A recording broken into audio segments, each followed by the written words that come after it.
Do you like the pun of my title? It worked out great for me because I was between doing like a really thorough explanation of, or like a needlessly long review of, or even a detailed dissection of Siren's Lament. And then I realized I'm going to be talking about mermaids for the next 2 hours, and having it be a deep dive actually makes sense. I'm literally doing a deep dive. Isn't that cool? Only I care about titles, let's just move on. So, to provide some context for this video, Siren Lament was first announced at the end of the webtoon Where Tangents Meet by Instant Miso. Where Tangents Meet was already one of the more popular romance comics on webtoon, and even got picked up by Original, so it was inevitable that Miso got the opportunity to make another one on the platform. Unrelated, but I kept calling it When Tangents Meet instead of Where Tangents Meet, but I feel like it makes more sense if it's when. I don't know. I don't know math, maybe that's more accurate. Regardless, the teaser for Siren's Lament is basically the intro to the whole webtoon, so even if you didn't get too far into the story, you might have seen the beginning of it. It's of a girl falling into water, monologuing about her final moments, and just as she thinks she's about to die, she's saved by a siren. Later, we'll get into more complicated stuff about the aforementioned sirens and a thorough dissection of the plot, so I'm going to give you a basic, quick understanding of what the story is about. Siren's Lament is about our main character, Lyra, who's running her grandmother's flower shop and has a crush on her childhood best friend Shon, who works there. They live in a coastal town right by the sea, and one day Lyra discovers that sirens exist when she falls into the ocean, almost dies, but is saved by one with a kiss. The siren, who is called Ian, is attempting to pass on the curse of being a siren onto her, but it results in both of them washing on land as human. And now they have legs when they're on land and yummy fish tails when they're underwater. They're both part siren, basically. Why is that?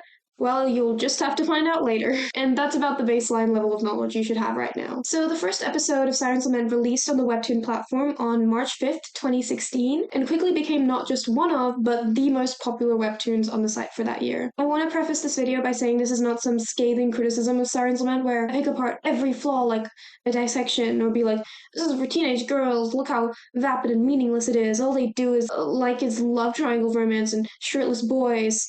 Whoa, how dare they?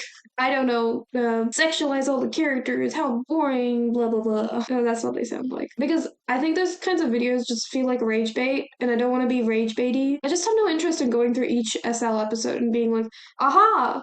But that piece of dialogue or character action is problematic and weird. This webtoon should now go to hell for its sins.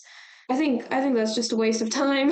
I want people walking away from this video with I don't know, more knowledge about Siren's Lament, I guess. Deep and intricate understanding of Siren lore that they did not have before. And what's your life going to be after you learn about Siren lore?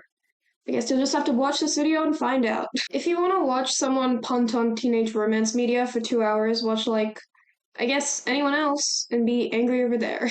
There's a lot of content on YouTube where you can get predictably angry and nod in self-satisfaction. You just have to find it, I guess. Good luck to you, dear viewer. I do want to mention that it's also hard to do a review of this webtoon without acknowledging the fact that this is one person who wrote the entire webtoon and drew most of it while attending university and fully completing her degree by the end of its run, which is just insane. Even with assistance, it's quite a feat. It can't be understated. It's a lot easier to review TV shows without considering the author because those are big productions with full writing teams and paid actors and sets and such, and so it's easier to make fun of it when there's more people to blame as a collective monolith. There's like huge production overlords overseeing every detail, people to keep track of storylines and character arcs, but Miso didn't have that. She just had herself, which you can argue is easier or harder. I don't deny you're putting only yourself and your ideas out there in a very public fashion, and have to deal with all of it alone. When it's a single creator, I think it's important to value the time and work that went into something that was updating weekly, had deadlines, was open to quite a talkative audience, and also a lot of critics. It's a lot of pressure to put on one person, especially a person who hasn't been an adult for very long and has had this huge well of success online. Also, this isn't really like a recommendation because, like, I'm about to spoil the whole thing, but if you want to jump in without having read it, you can. I think most people who are watching this read it in high school or university and remember some elements, but not everything, in which case, welcome. Thanks for showing up. I hate addressing viewers directly. It makes it so much more awkward than talking to my laptop. So, my first experience with Siren's Lament was seeing it as a banner on the Webtoon website at some point. It was advertised quite fervently almost everywhere, usually as part of a catalog of content online Webtoon, so it was difficult to avoid anyway. I'd see the two boys and the one girl and just roll my eyes like, ugh, Will we ever be free of love triangle content? Like I was some pretentious art critic at 16. The art style was too pretty though, it eventually won me over. I think it was probably the first webtoon I ever read. It was between that or Unordinary. I was like at the perfect time to enjoy it, perfect age, and the webtoon ended like a year before I graduated, so it lived through most of my time in high school. I was pretty hooked on it for a while, but I think I gave up on it by the start of season 2. One scene I remember very clearly is when Ian kisses Lyra when both of them didn't have the curse, and I think it blew my mind because I didn't expect Miso to commit to Ian also being into Lyra. I also remember the really big status quo change that happened between season 1 and 2, and we'll get into that later. After that, it was a lot of high school exam stress, so I found it difficult to keep up. There was a lot of lore and events that I kept forgetting, so after a while, I'd read the latest chapter where characters are throwing exposition to each other or coming up with a plan, and I'd just nod along, pretending like I understood anything that was happening. It felt like a fourth wheel, a character with no backstory, desperate to keep up, but also someone who should not have been there at all. Like a recently turned Siren.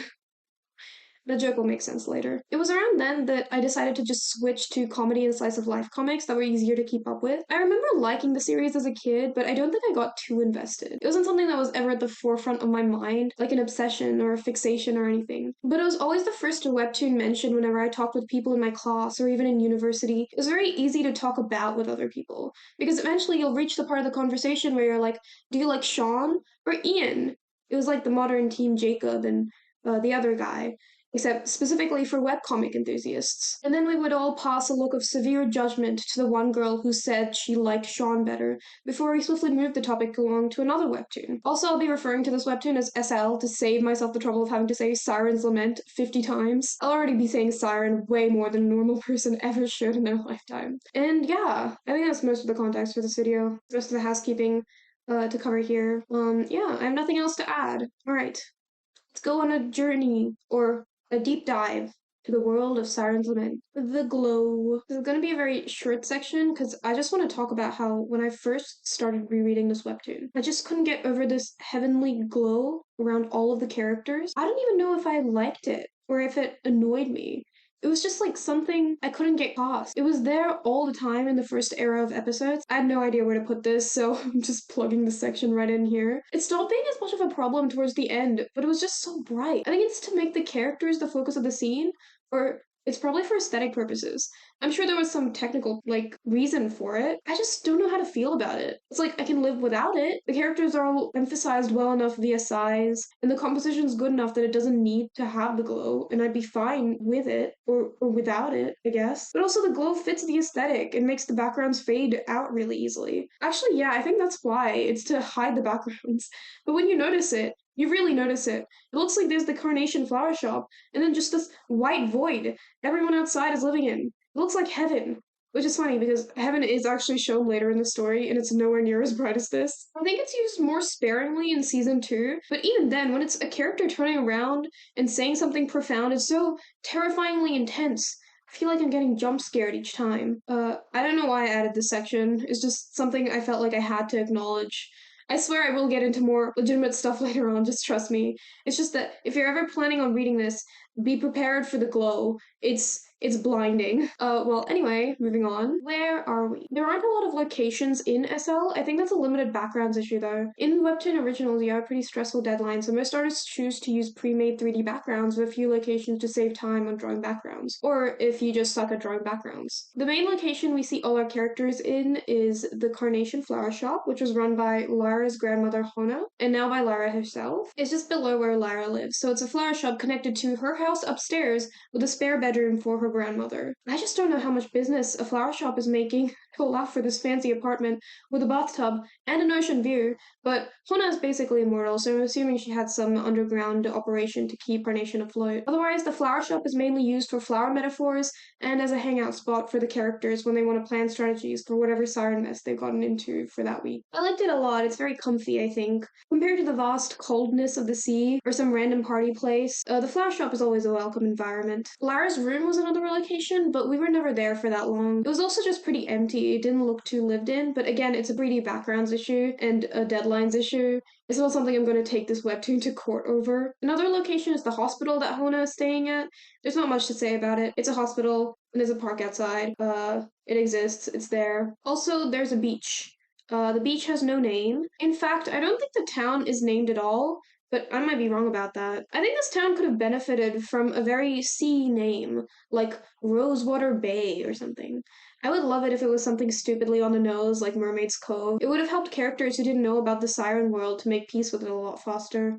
We don't really know what country it's set in either. I think it's America, but it's very unspecific. It might as well be in Europe or Australia or something. Honestly, I wouldn't be surprised if it was set in Australia. And now, if you ever read it, just imagine some tangy Australian accents every time a character opens up their mouth. I feel like that could add a really nice cultural element there. The beach isn't that unique or anything. It's very close to the water and rocky, so it doesn't seem like people go there recreationally very often. Whenever the characters need to talk to sirens, they're also able to meet up really easily, because I think they just always meet up at the exact same spot. A lot of the explanation for how characters from land and characters from sea are able to find each other is via the Broken Hearts lore, but we'll get into that a lot later. Underwater, there's not much happening. Most of the time, you'll just be with the cast in this expanse of seawater with nothing around for miles. I like this. It's realistic. It's just that they're always like near a seabed. Like the ocean never really feels very deep. It's like it's only deep when the plot calls for it, and sirens have to rescue someone thrown overboard. Otherwise, if there's a strategy or conversation scene underwater, there's like a convenient rock to sit on to move the characters around a little. There are two significant locations underwater, and both are caves. There's this one cave that the soothsayer siren I think lives in. He's a bit insane. We spend very little time in the cave, so we don't get to see any knickknacks or bedroom decor he might have. There's also this wooden boat nearby underwater that Pele at some point cries under, which I don't know if that counts as a location. You can't sleep as a siren, so she's just miserable and sobbing there for probably days after her boyfriend dies. The other location in season 2, which is the final villain's cave. I feel like every siren should have had a cave though, like a bedroom. Surely after how much you're swimming underwater, you want some place to just not swim for a while. There's not much else to do down there besides swim day in and day out. You can't like interact with other sirens because of your vagabond nature. So I wish they did something like get their own caves or something, you know? And I just wanted them to have like a little cove of trinkets like Ariel. Anyway, this cave also has no knickknacks anywhere, it's just like a normal cave. In general, the ocean is pretty bare. Like we see fish at the beginning of the story, and they just never exist again for the rest of it. I don't think we see a single fish in season 2. There's always a lot of kelp and shells and a surprising lack of seaweed. And I think that's all the locations. Everything is abs. So, ab shots. I didn't know where to put this section, so I'm just gonna tack it on front of the lore stuff because I thought it'd be really funny. One of the most consistent things you'll find in Miso's oeuvre are six-pack ab shots, and I appreciate them every time. You'll never find a spotlight panel with anything less than six-pack abs. It's consistently six. I don't think any of her male lead characters have anything else. If it is a male lead character that is romantically interested in our female lead, he will have six-pack abs. There's no debate. And honestly, good for them. They're putting in the work, I guess. Sometimes they do jump scare me though. Like in episode 8, Lyra and Ian are having this intense discussion about selflessness and selfishness, and right at the end of it, it's just this blam. Just this gigantic ab shot with the camera at a low angle. And we're seeing it from Lyra's perspective, so the implication is that she's checking him out. But like, they just had an argument, and he's walking away from her. Only in SL can you get jump scared by abs. You also get the occasional back shots, which, as I'm saying it, has a whole other meaning. Ian has his shirt off for most of the series because he was a siren for 20 years and is still adapting to human customs like wearing shirts. He also does stuff like sitting on counters and just taking up so much space. There always needs to be a logical reason for Shon's six-pack to show. With Ian, he is usually topless, so there's no need for an explanation. But for Shon, there's always some weird sequence to it. Like in this scene, he needs to take his top off because he's late for work and has to change, but he's doing it in front of Lyra because Ian wanted the shirt for some reason and was about to take it off him, and so Shon, who isn't really bothered by Ian for some reason, decides to give him his shirt and start slowly taking it off. This one really just cracked me up because it seemed to have been planned out so carefully while coming across as like it wasn't planned at all. The app shot that was just beyond reason for me was when Ian was running outside to throw away the Hestia necklace, and he's just completely topless, in board shorts, in pouring rain, in a storm by the seaside. Like, come on, at least put a hoodie on, you should be freezing! Oh, and another app shot. The one where Shon is running down the stairs in the dock to save Lyra. This one was so on the nose, I couldn't not mention it. Just absolutely ruined the tension of the scene. It was a pointless app shot anyway, because Lyra's immediately not in danger too. The app shots are not needed by season 2 because both of the boys are Sirens at that point, so any close-up can technically be called an app shot. I think one of my favorite things about the app shots is how shiny they get as the webtoon continues. Like at the beginning, it's just lighter colored square brush strokes, and then they start looking so textured, like they're shiny as metal. They look so glossy and smooth. Like if I poke them hard enough, they'd just break. The art style in general changes as the story chugs along, but there's just so much detail with the apps later on. I guess it's an important part of the webtoon to focus on. Like, fair enough. Lamenting about sirens. Do you like my pun? It's not my pun, my editor came up with it. Can you believe I didn't come up with this after having written 20k plus words about SL for a month? Just got so distracted by that constant blinding glow. Anyway, so as it pertains to the name, this webtoon has sirens in it, and inevitably we have lore. Sirens are basically mermaids, but apparently they all identify as sirens. It's unclear why, but there you go. So a siren is basically someone with half a fish body. You unfortunately cannot choose what color the fish half is, or the length, so that was kind of disappointing. I guess the Siren's curse just chooses the color that would best fit your skin, so at least the hindsight was there with the person who made it. So the way to turn into a siren is a very surprisingly specific situation. You have to be a heartbroken individual who is by the sea, and there is a siren nearby who can call you to the ocean. A siren will then offer a proposal to the human where you can either drown or get a second chance at life as a siren, but you must give up all your previous memories, and you're just kind of stuck in sea for the rest of eternity. If the proposal is accepted, the siren becomes a human, and the human becomes a siren, and it's described as a never-ending cycle. To be honest, I don't know what human would ever take this deal. I feel like it's a real lose-lose situation. I guess the idea is like, you forget all the feelings you had for your love, so you're free of them. But this reasoning is never really explored. But honestly, death just sounds like a better option to being immortal and stuck out in sea for the rest of your life. Especially when you have to try and escape humans who might hunt you down thinking you're a fish. I think the only fun part of the whole deal is the exchange bit. Like the siren screws you over and gets your legs.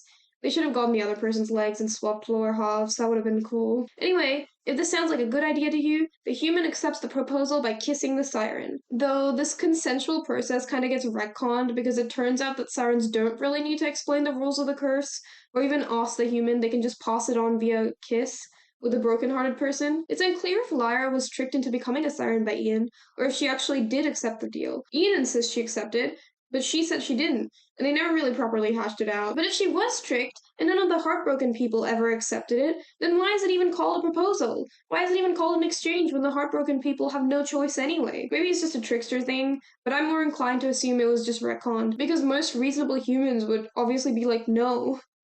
Like, I'm bummed out my crush doesn't like me, but becoming half fish doesn't seem like the answer here. At one point, Ian decides to go to a singles party to kiss a heartbroken person so he can pass on the siren curse to them. And it's some big drama because Lyra doesn't want it passed on to someone else since it's damning an innocent person to a life of oceanic purgatory. And the compromise is that the person must say yes to become a siren, and then Ian can kiss them.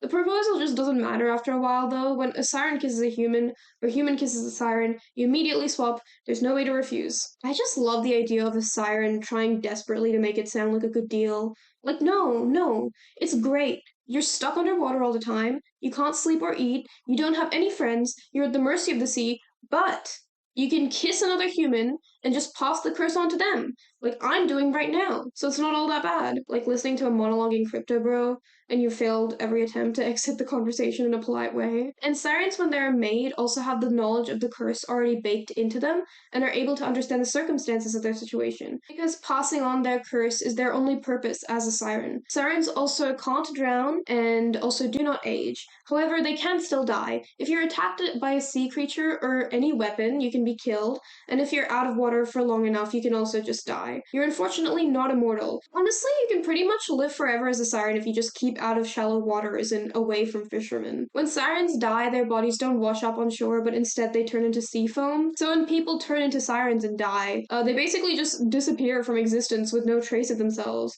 which is terrifying. Good God. When you pass the curse into a human, though, you live the rest of your life as a human and age normally. So the incentive is quite high. Sirens can also use echolocation underwater, but I don't think this ever comes back again in the story after it's first mentioned. They're also shown to be able to talk and sing underwater, and sirens can converse with each other as easily as if they were humans on land. Also, sirens can, clear a path in the sea, not part the Red Sea Moses style, but just move everything to the side so you can swim faster. You can manipulate water like an airbender with air. I should have just said waterbender, but whatever, you're too deep in now. Lyra calls it vortexing at one point, but I don't know if that's the term for it or not, because she only says it like once. To be honest, there aren't a lot of defense mechanisms for the Sirens in the series. I think they should have had Sirens be able to talk to fish, like in A Little Mermaid. I know it sounds a bit campy, but I would have appreciated it. Like Aquaman or something. Or the deep. Like, we already have water bending.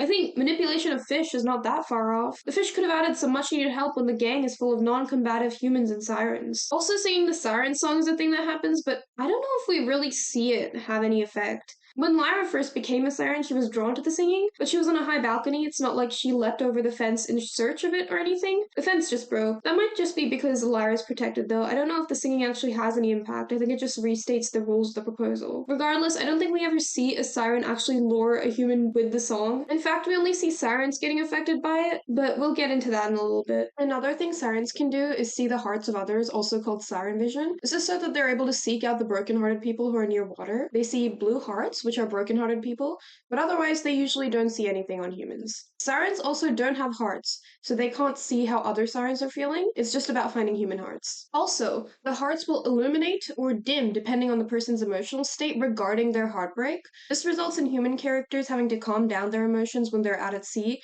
in fear of evil sirens or humans coming out to hunt or catch them. Yellow hearts are what represent love, and it's something only Lyra had, apparently. Ian is the only half-human who can see everyone's hearts at the beginning, so there'll be some tension between the cast, and he's immediately thinking about how he can use the changing hearts to his advantage. It was fun seeing him strategizing, I thought it was cool. I just wish it went deeper into a lot more colors with the hearts. I feel like it was something that could have been played around with a bit more. Sirens can also have green hearts, which are introduced in season 2, or I think it's only specifically for Shon. None of the other sirens have green hearts. It's apparently 2 curses he has at the same time, where he's a siren, but he still has a human heart, and it's a combination of heartbreak and love, and like, I don't know, man. Anything to do with Siren Shon towards the end was just beyond my interest in reading about him. The green heart is representative of the memories that connected him to his past life, but I have no clue why it's just Shon and not any other siren. The only explanation to why he still had a glowing heart after he became a siren is that he was just fighting for himself, which is so harsh to any other siren who has been desperate to remember their past lives. Sure, I guess he's just such a special boy, the only one who cares enough. I would have taken the power of friendship over it was just Shon being such a cool and unique guy. I should really figure out how to pronounce Shon before I keep going, just in case I've been pronouncing it really wrong this entire time. Let me get it. Shon. That sounds right. Shon. Yep, Shon. I think I was saying it very... Shon. Okay. Alright. There are also side effects to being a part siren, which Lyra and Ian are for most of season 1. At the beginning, Lyra suddenly starts getting really woozy and faints, and Ian helps her, and it turns out it was because she was having water withdrawals. Which is, I think, the thing I really hate about sirens in general. Water withdrawals, first off, is just a weird phrase. It's like being underwater and saying as a human you're having air withdrawals. Like, yeah, okay, sure. Also, when having water withdrawals, even though you normally need ocean water, tap water works fine as a substitute. Also, baths. And like drinking water. Honestly, it sounds healthier. It doesn't sound like a negative side effect at all if they just need to do that more often. I'm not here to be cinema Cincy, I just feel like this water withdrawal thing is dumb. I think it should have been that their legs start cramping if they don't transform underwater enough, or they start dehydrating if they're not fully submerged in water for even longer, like a day or 2. There's one point in the story when Ian fully faints from water withdrawals when he's around Shon, and Shon just dumps a bunch of water on him, but it doesn't help. And I thought, oh, okay, so surely Ian's gonna use the little strength he has to drag himself to the shower, pour water, but like he doesn't do that. He doesn't even ask Shon to drag him to the shower, but for some reason the solution is to call Lyra, who's at the hospital, to come back and help him. So Lyra then comes back, then Shon drags him to the bathroom, then leaving Lyra and Ian in the bathroom together as he transforms into a siren in the tub. Which, like, from Shon's perspective, as someone who knows nothing about sirens, must be just the most confusing thing, and it's insane he doesn't question it even a little bit. Just picture the person you've been in love with since childhood insist upon dragging this homeless guy in board shorts she took in only a week ago to the bathroom, acting as if it's a life or death situation, and so, entirely confused, but assuming that she knows what she's doing, You set him right by the tub, as she says to you, she will take care of it, slams the door in your face, and you hear water start to fill in the tub. And afterwards, you don't consider the fact that your crush is watching this random guy taking a tub bath, likely naked. Instead, you decide that the normal response is to never bring this up again, continue to believe they're not dating, and then immediately head to work. The water withdrawals things I thought was just like a part siren thing, but turns out sirens themselves can survive on land for a while. There are multiple points where Siren Shon and Siren Ian are just flopped on a beach or boat, for all we know, are hours of conversation, then they just hop back when they feel like it. The withdrawals come and go, they only exist when the plot needs them to be an issue for our heroes, but the majority of the time they're just more of a minor inconvenience than anything. Being a siren also comes with a bunch of negative aspects because you're always underwater and there's no siren civilization, unfortunately. Sirens can't enjoy human pleasures because they're under the sea, but they can enjoy sirens' pleasures, I guess. According to Ian, they're basically hollow shells of their former lives. It's like they're possessing a body and aren't the same person anymore. They also apparently aren't social creatures, but this is very quickly not true. We meet a lot of sirens that Ian knows later on, so clearly there's some socializing. It's just Ian being an angsty boy. They also never get hungry, they don't need to eat, they can't taste food, and can't reproduce or have sex. Also, because sirens are meant to be lonely all the time, they also cannot touch if they spend too much time together. So every time a siren touches another siren, after being around too long, you get some huge spark of sea foam, like an electric shock. The explanation for this is that it basically goes against the design of the siren curse. Like, touching each other means you're not being lonely enough, which really does add more to the bucket full of reasons why being a siren absolutely sucks. Everyone who's a siren just fully hates being a siren, which is funny because at some point they thought it was a good trade. Ian says that they're all afflicted vagabonds who all have this instinctual fear of being alone. But why does that stop you guys from making a community of sirens under the sea? I think you guys would have a lot better luck if you worked together to find broken hearts. I guess sirens only see humans as fixing the being alone issue, which is pretty depressing. There is some explanation for this though. Sirens are incapable of love or feeling love, so that's why they seek human hearts out to trade with them. But this explanation falls short when Lyra comes around and tells them they do still have their humanity, and all the sirens are like, damn, we've just never really thought about that before. According to Tua, he only became friends with Pele after he put in some effort into getting out of the siren mentality after Lyra suggested it. And I'm just like, if you see humans on the surface being friendly, surely you can also put that together, can't you? I think you guys could have figured it out on your own. It's the classic of making the supernatural creatures just absolutely miserable compared to the humans, then having those humans absolutely rock their world by being like, friendship is actually pretty cool. And we're all human on the inside, aren't we? There's also this thing called a siren's calling. Basically, the person who made the curse sings through an enchanted conch shell and attracts all the sirens to one place in a full moon every few years. The sirens don't know what it's for, and the audience doesn't know what it's for, but we will by season 2. What happens is their eyes go all glowy and blue, singing along to the same song, and they all gather in a trance-like state. I liked it, it's creepy. Also, there's one more siren tidbit as well. According to Tua, there's one remnant of your previous life after you become a siren, and it's called their talent, apparently. Tua's is being a storyteller, Ian is forgotten. I think we never learned what his talent is.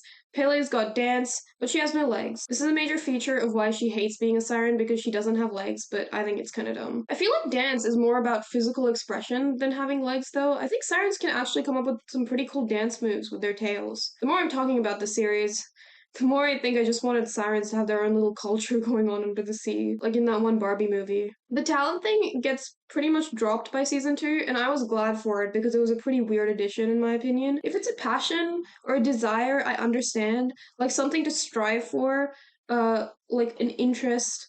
But with a talent, it's just something that you're good at. Like when Shon turns into a siren, I think it's implied that the talent he retained was boat handling, because he's the one shouting instructions to Ian on how to control the boat. Even though his memories were wiped, it's the talent that has remained. I don't know. I think the talent stuff just doesn't work lore-wise. Just maybe saying, like, you have hints of your former life and leave it as a vague concept. Or just give every siren a green heart that connects them to their past. Alright. An unnecessarily long summation of the plot. As aforementioned, a siren does an exchange with a broken-hearted human to be a human again, while the human becomes a siren. And so how this relates to this webtoon is that Lyra apparently does this exchange after falling into the sea, having her heart broken by her crush Shon. However, the siren she exchanged with didn't result in her also being a siren. Instead, while the siren got his legs and became human, Lyra is also still human. But when they go underwater, they get both of their mermaid tails. I already explained this, I'm just restating it in case you forgot. It's like that old mermaid show, H2O Just Add Water. It really is the best of both worlds. So this siren, who doesn't have a name but is given one by Lyra, Ian, is confused on why the exchange didn't work, but also has no memories of his previous life and has to just be human now. And he becomes her roommate for the foreseeable future, until he gets his life together. And getting his life together is to work as a staff worker at Lyra's flower shop until he figures out what he wants to do, which, I don't think he ever really does. I think he's just employed there for infinity afterwards. Which, good for him. He basically has tenure. Anyway, this is the inciting incident, but the main focus is on Lyra and Ian trying to essentially break this curse on them. They never fully explain why they have to break the curse, so at the beginning I was really confused on why they were trying to do it in the first place, or why they were acting like it was some big deal. They're both humans, and all they have to do is avoid the sea so that people don't find out that they're sirens. The worst that could happen is like a mandatory pool party where they must enter the water by social obligation. Like being a vampire, for example, comes with wanting to feast on the blood of your friends and risk killing them, but being a house siren is great. You don't have cravings, you don't have to make any deals or anything, you're human all the time.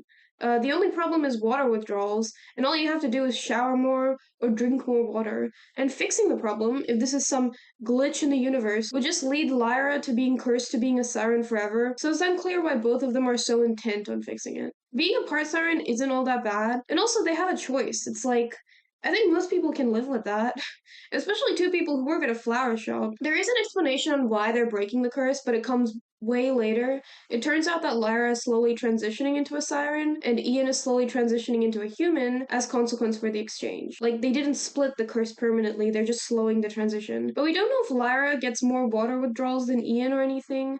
The one thing that's treated as really a big deal is Lyra losing her memories, but it's never anything significant. Like, she forgets her notes, or her amulet, or events they're attending beforehand, but it's not something like, I don't know, her relationship with Corey, or memories of Shon, which I think was a pretty missed opportunity for some really good drama. Moving on, so how do they break the curse exactly? The result of this unique situation is that Lyra's heart is visible to Sirens, even though she is part Siren. She has a yellow heart, which is abnormal according to Ian, because Sirens can usually only see blue ones, as in broken-hearted ones. So the reasoning for why the exchange didn't work, according to Ian, is that Shon was in love with Lyra, and so technically there were no broken hearts involved, and the deal was made anyway. And Ian is now terrified that if Shon and Lyra confess their feelings to one another, the curse would readjust and he'd become a siren again, and Lyra would become a human. So the first part of the comic is spent with Ian trying to separate these two so that it doesn't happen. Well, Lyra believes they're just trying to fix the curse for good with his help, and Shon is jealous of Ian and thinking he's in love with Lyra. Shon has like the most nothing conflict in season 1, it's actually kind of pathetic.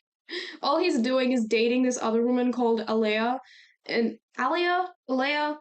I need to figure that one out too. And is just brooding over Lyra a lot. I kind of feel bad for him, but also I kind of don't. You'll see later. This is what it's set up, but at some point it goes from trying to fix whatever happened between them to trying to break the siren curse entirely, which I have to say, quite the lofty goal. We've only seen 5 sirens at this point, including Lyra, and there's surely more out there. I don't know if you guys have the hubris to take down something as universal as a siren's curse, especially when one of you didn't even know about sirens until like a week ago. Most of the story is honestly just waiting for the big reveal to Shon. Like, he still thinks he's in a romance drama and doesn't know anything about sirens, so you're just kind of waiting for him to catch up with the other two. I really like how it's revealed, even though it's a bit contrived. Essentially, he and Lyra meet up, where she's about to get the courage to tell him about sirens and ends up not being able to. And they go to the docks and find Ian, and just as they're about to yell out to him, he jumps into the ocean towards a boat with 2 broken-hearted people, and they watch him transform in the water right then. And just as Shon's processing this already weird situation, Lyra realizes that Ian's in danger because he's swimming towards a siren hunter's boat and starts taking her clothes off and jumping in as well. By the way, this is also happening during a storm, just to add to all of Shon's confusion. I just find it entertaining when the normal guy is finally roped into all the supernatural stuff. Like, you wanted to know what was happening? Well, you're in this too now. Good luck, buddy. The peak of the story, I think, is after Shon finds out, though. Like, the drama becomes a lot more fun when he's also involved in passing on the Siren's curse. Shon confides in Ian that if they have no one to pass the curse on to this time, they should pass it to him. He doesn't tell Lyra about this because she would obviously refuse, but Ian, who is now in love with Lyra, sees it as an opportunity to win her back when Shon turns into a siren. I feel like this conflict does break the mythos of the broken-hearted people thing, though. Like, everyone is capable of having a broken heart. You just need to find people in the correct situations for them to have it and kiss them. If they all just staked out the beachy shores, they could probably find someone pretty easily. If you can get a broken heart even when you're dating someone and you're a bit insecure about her relationship with someone she sees as a friend, I don't know. Maybe go to any university campus or a beach party. I can't believe they didn't try to find someone more than once. Anyway, the season 1 finale. After this happens, we finally get to meet the big bad via the Sirens calling. Are you glad you can understand the plot? Because I spent so much time explaining the Siren lore? I'm glad I've eased your confusion, dear viewer. I just know that the only person who'll find the timeline of this video easy to understand is me. At this point, the transition for both of them is basically complete.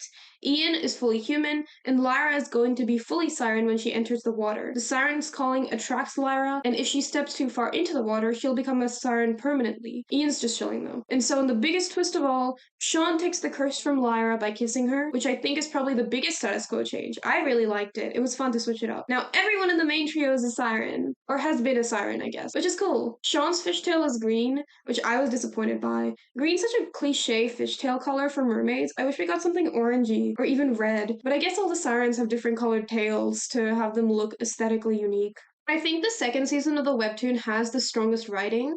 Like, the first half was a bit waffly. It was mainly to set the characters up while they pretended the Siren's curse wasn't a big deal until it actually became a big deal. The second season had Ian and Lyra trying to take the curse away from Shon, and it's a lot of drama. The stakes are a lot higher. It feels like there's a solid goal everyone's striving to. Outside of the main cast, though, there's another Siren who got turned into a human, and it was Pele, the best character.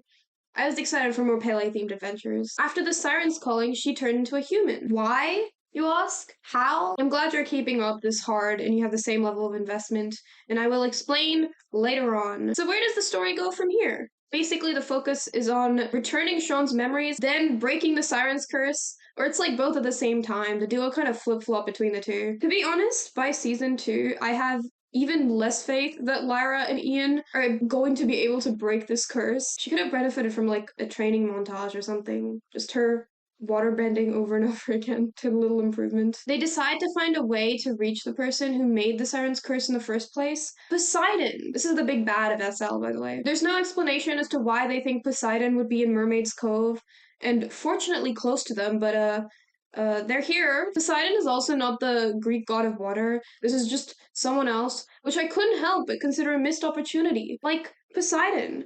Just make them Poseidon of the myths. A god is a much more terrifying villain than just some person named after a god. So Poseidon was a sorcerer who created the Siren's curse after their one true love died, and they wanted to give others the option to redo their life by becoming a Siren. Second chance at life at the cost of losing your memories and being stuck in a watery abyss for the rest of your life. The one thing that bothered me about Poseidon is how casually the characters were with them being a sorcerer. Like, yeah, of course, a sorcerer. Those exist in our universe. Do they, Lyra? Do they? Do they have knickknacks and shops just all over Mermaid's Cove? Is this a normal thing? I don't know why it bothered me. Maybe because nobody acknowledged how weird it was that sorcerers exist after the mind-blowing reveal that Sirens do. Like, are there other sorcerers? Is it a profession? Do witches exist in this universe too? Are they different from sorcerers? With Siren lore, we get all these qualifiers and clearly written rules, but with sorcerers, the story just throws up its proverbial hands in defeat. I told my editor about this, and she didn't think it was weird, and that they wouldn't be surprised by that since they already accepted Sirens exist, so maybe I'm the insane one. I keep holding off on the reveal about Poseidon as if nobody knows about it. Who cares? This is the plot section. I already had a warning for it. Spoilers! Poseidon is revealed to be Alea, Shon's ex. I already knew about the reveal when I first read it, so I wasn't surprised twice or anything. I think it was already hinted at. It's a fun twist villain. She was already a weird character in season 1, just a throwaway side character that was a bit nagging at times. Poseidon sounds like a cool villain, but she's not very strong to be honest. She switches between human and Siren via kissing, as usual, but she retains all her memories because of an inscription on her hand. I was hoping she could be a bit more of a threat to the cast, but her conflict with them is very personal. She's not interested in like creating other sea-related curses or tricking anyone else or taking over the sea, which I really wish she wanted to do. I guess in a sense she'd already taken over the sea with her sirens, but that's neither here or there. She's just very hung up on her ex-fiancé and hates her sister who Lyra reminds her of. In terms of power, she's also able to control people with their emotions, like heartbreak and such, and uses that as leverage. Like she has Ian as her minion for a while, since she uses his emotional state after having his memories returned to control him. Outside of that, her powers are quite arbitrary. There's no consistent logic to them. Sometimes she's really weak, sometimes she's really strong, to the effect of a literal god, but she's not strong enough to just switch between siren and human whenever she wants, even though she created the curse in the first place. A lot of the story from this point onwards is a lot of flashbacks about how all the main characters are connected to Lyra's birth and Poseidon herself. Poseidon's goal is to find out how her sister managed to reincarnate because Lyra has an aura that's the same as her sister's. And so the other thing is she also wants to kill Lyra because she might be a reincarnation of her sister. However, it turns out that Lyra is not genetically special for being able to resist the Siren's curse and isn't Poseidon's sister. The reason why she's able to resist is because the real sister of Poseidon is actually her adopted grandmother Hona, who cast a spell on her to protect her from ever becoming a siren. The reveal is cool, but the thing I find funny about it is that Lyra isn't even shocked that her grandmother is the sister of Poseidon and also is a sorcerer. Her first thought is that she wasn't as special as she thought she was, which was like priorities, I guess. She's like, I thought I could defeat Poseidon, but I guess I can't. But like, what did you think you could do before, Lyra? Also, your grandmother is a sorceress. I feel like that's worth reacting with a gasp to. Stories where the characters are horrified to find out they aren't as special as they thought they were is just, they're so weird to me. I've never been able to relate to that concept. It happened in The Lost Jedi with Rey, but like, isn't it cooler that you're not connected to some big lineage and all your accomplishments are your own and not orchestrated by fate or genetics? Isn't that better? Isn't that cooler? I think it's just more this concept than Lyra herself, though. Also, from the very beginning of the story, the reasoning behind why the Siren's Curse exists is because Poseidon was like heartbroken or something, and I was really excited on who she created the curse for. And I was hoping for lesbians, but I didn't get lesbians. It's just some guy we've never seen before. Like, it's this guy who the Siren's Curse was made for? Really? I already forgot his name. And I feel like they actually said his name a lot in season 2 as well. He was just such a forgettable character. His whole thing was just he liked boats. I mean, I guess it connects well to the Sirens thing. I think this concept isn't mind-blowing, but it's not terrible either. Like, I like her reasoning, just realistically, I don't think their romance was anything special, but it works fine. Unfortunately, it's not developed beyond that, though.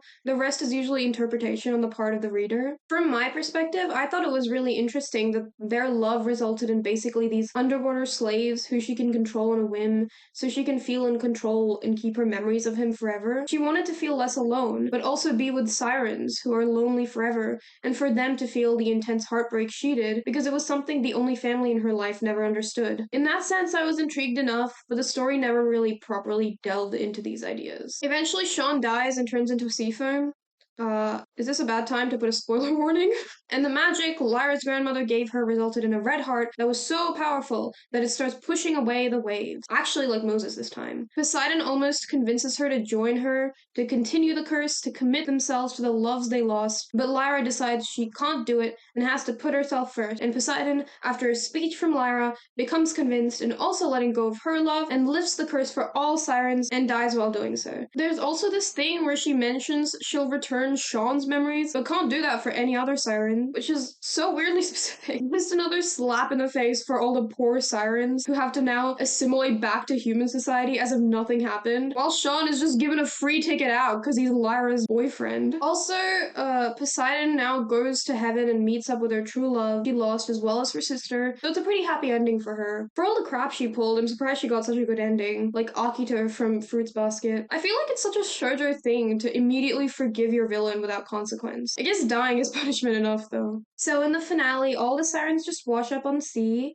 with clothing, which is very good hindsight on Poseidon's part, I thought. I wonder how long the news cycle would last on a bunch of naked people washing up on shore at the same time, having no idea how they got there, compared to the same thing happening, but all of them being clothed. Just deep shower thoughts. Oh, god damn it, Crim's still alive! That was the one permanent death I wanted! In Epilogue Land, pretty much everything in Siren's Lament is wrapped up in a happy ending. Pele and Tua work at the flower shop now, which honestly I didn't expect. I really thought Pele and Tua would, like, travel the world or something, but good for them. Actually, every character ends up working at the flower shop. Corey and her girlfriend, Pele and Tua, Lyra, obviously. Ian also. I guess Heaven was at the Carnation flower shop all along. The glow makes sense now. The only character who isn't working there is Shon, who's been helping ex-Sirens who are stranded on random shores, which was like, I hope most of them got rescued because that sounds terrifying. Good lord. Having no memories and being unable to swim to shore and almost starving to death, eating food for the first time in probably decades. The finale chapter is where Shon finally proposes to Lyra with the help of Ian for some reason. I love him, but I just have no clue why he's there. It was a really weird proposal scene, I can't get over it. Then ends with Ian finally reuniting with his true love, Emila, the same beach they met all that time ago. And that's the end of Siren's Lament. Alright, that was it for the plot. Things wash back ashore. I like this digital camera that Lyra gave to Ian to get him to start making memories after he became human for the first time. It comes back later when Lyra's at her lowest after having lost her grandma, and she sees all the pics that Ian took with it. It's cute. I like it. I think it's the only thing that comes back as an extra detail and object. Everything else is symbolism. Why did I dedicate an entire section to this?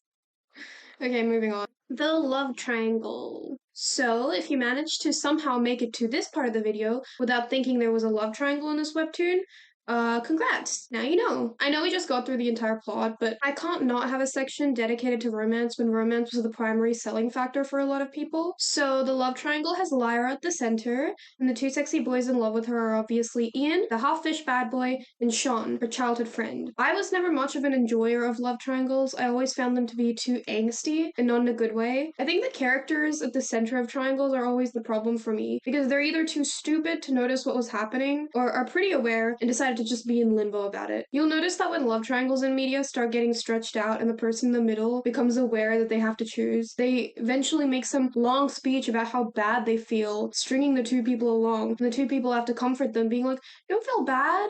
You just haven't decided yet, and that's fine. We love you anyway, honey. You're so okay, sweetie. And it's like so awkward and messy, and I hate it. We'll just be at your beck and call, m'lady. I think when there's one person who's clearly more favored, the center person annoys me because it feels like they're dangling the carrot for the other person for no reason. And if that's the character I like, I have to watch them waste their time with someone who isn't giving them the time of day when they could be doing their own thing. I think SL has this problem too, because I don't know if other people were as convinced as me that Ian was not endgame. Like, I thought it was really obvious. There was just too much development and time spent with Shon and Lyra. Ian never really stood a chance at all. I don't think there was, like, any point in the story where she showed romantic interest in Ian. It was very one-sided. I'm glad Miso stuck to her guns, though, because honestly, I think it makes sense that she didn't like him back. Rereading it again, it was just very platonic on Lyra's end. I could never see them actually be in a relationship, to be honest. They worked best as close friends or teammates. It's also weird, though, because a lot of Lyra's affection for him is physical, which is pretty out of character for her. At one point, she kisses Ian on the cheek, and her explanation is that her grandmother did the same for her, which was the weirdest way to justify that. She at no point does this with any other character, including Shon. Also, I don't think we see Hona do that a single time in the entire 2 seasons. I might be wrong about that, though. I know this section is about the love triangle, and by there, I should talk about the romance and shipping in this webtoon. They're all fine. Like, it does the job of pulling at your heartstrings.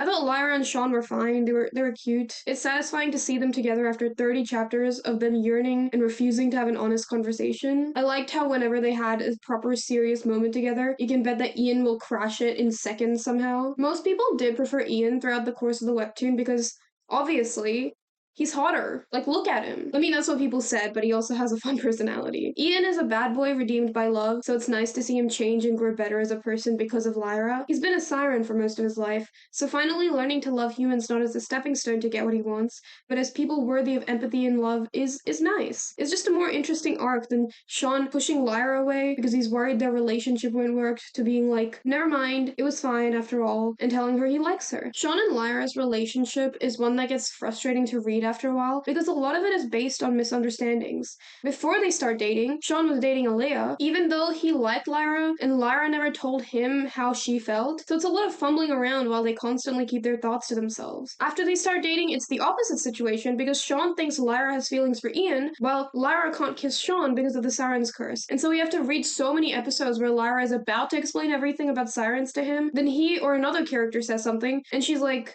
I'll just tell him later. Fights between the two guys are also inevitable in a love triangle. I think there was only one serious fight in this one, and it was when Ian revealed how the Siren's curse is passed on via kiss. He did it because he wanted Shon's reaction about how he passed the Siren curse to Lyra. There's this explanation where Ian did it intentionally to make him react, but like, I don't know, it's very anime logic to piss someone off so they can get them riled up and vent their feelings. It's just a bit of a dick measuring contest. I think that's another reason I don't like love triangles. Maybe someone finds it sexy, but I'm not someone, unfortunately. So, how is the love triangle resolved? There are a lot of ways to fix a love triangle, and I think the best outcome, if the center person still hasn't decided and is in love with both, is a romantic triad. I think it's always whichever character you prefer is the one you want to win and be happy, so usually a polyamorous couple means everyone's happy. I legitimately think that a romantic triad would have worked out for Siren's Lament because the trio are all really close by the end and constantly spending time together. Whenever Lyra had flashbacks in the finale to important people in her life, Ian and Shon were shown together instead of Ian first and then Shon. She had no preference for Shon over Ian. It feels like it was unintentional, but it works surprisingly well.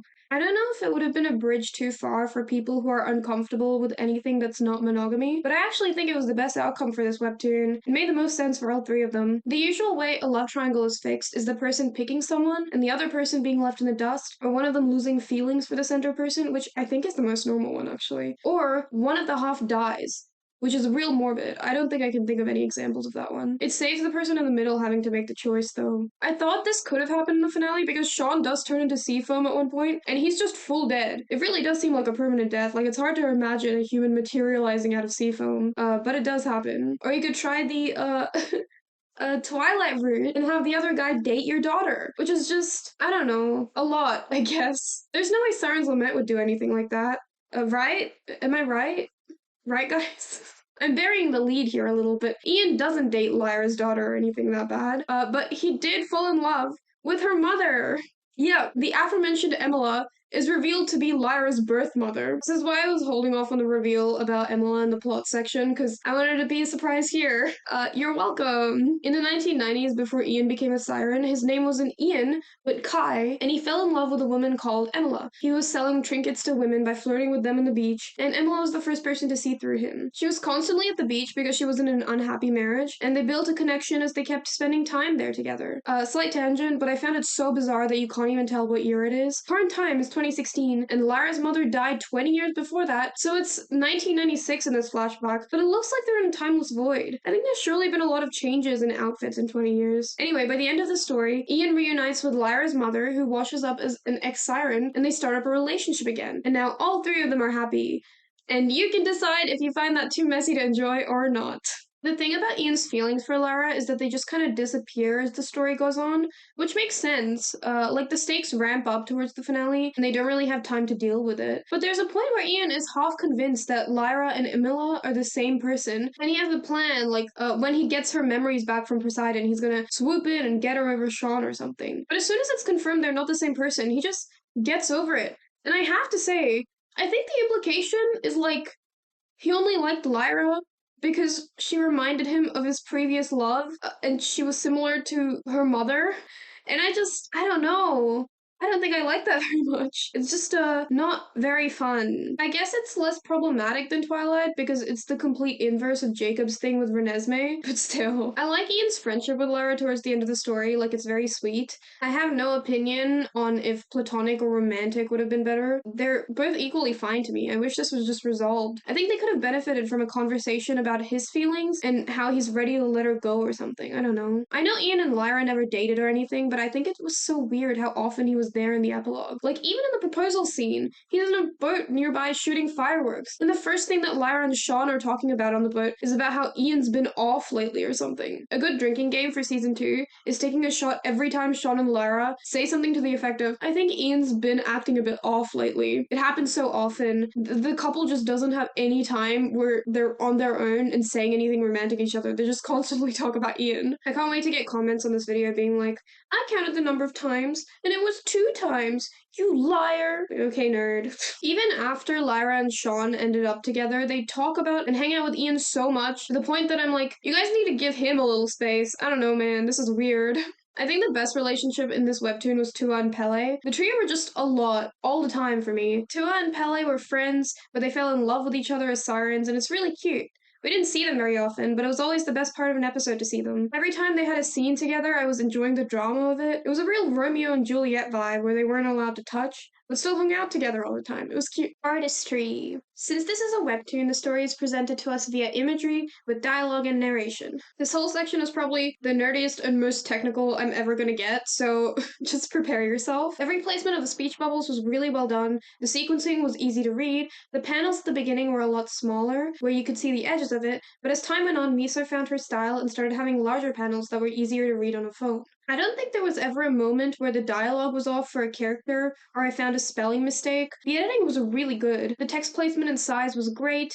Whenever there was an extra thought or comment characters had, it would be in this black, handwritten font with a white outline just off to the side. It was never distracting and easy to follow. The speech bubbles were also colored fully white at the beginning and changed to a slightly lower opacity at the end. I don't think I ever noticed it until I finished the series, but I think it was a good change. The opacity level chosen was the perfect balance of increasing immersion without making it hard to read the text. The thickness of the lines around the speech bubbles also thinned off towards the end, which made it a lot easier to focus on the text as well. Aesthetically, the art style is very sketchy at the beginning. The color isn't perfectly within the lines. The lines are just generally very shaky in the beginning. The line art is colored in brown instead of black, and all the promotional art for season 1 is this painted over style where the line art is heavily rendered. With time, the art style got a lot darker and desaturated. The lines are black and thicker, and the characters were a lot more model. I have no opinion on the change in art style. I think there are people who preferred the original and others who didn't. I don't mind either style, to be honest. The earlier art style was a lot warmer and more inviting, but I think by season 2 the tone got a lot darker,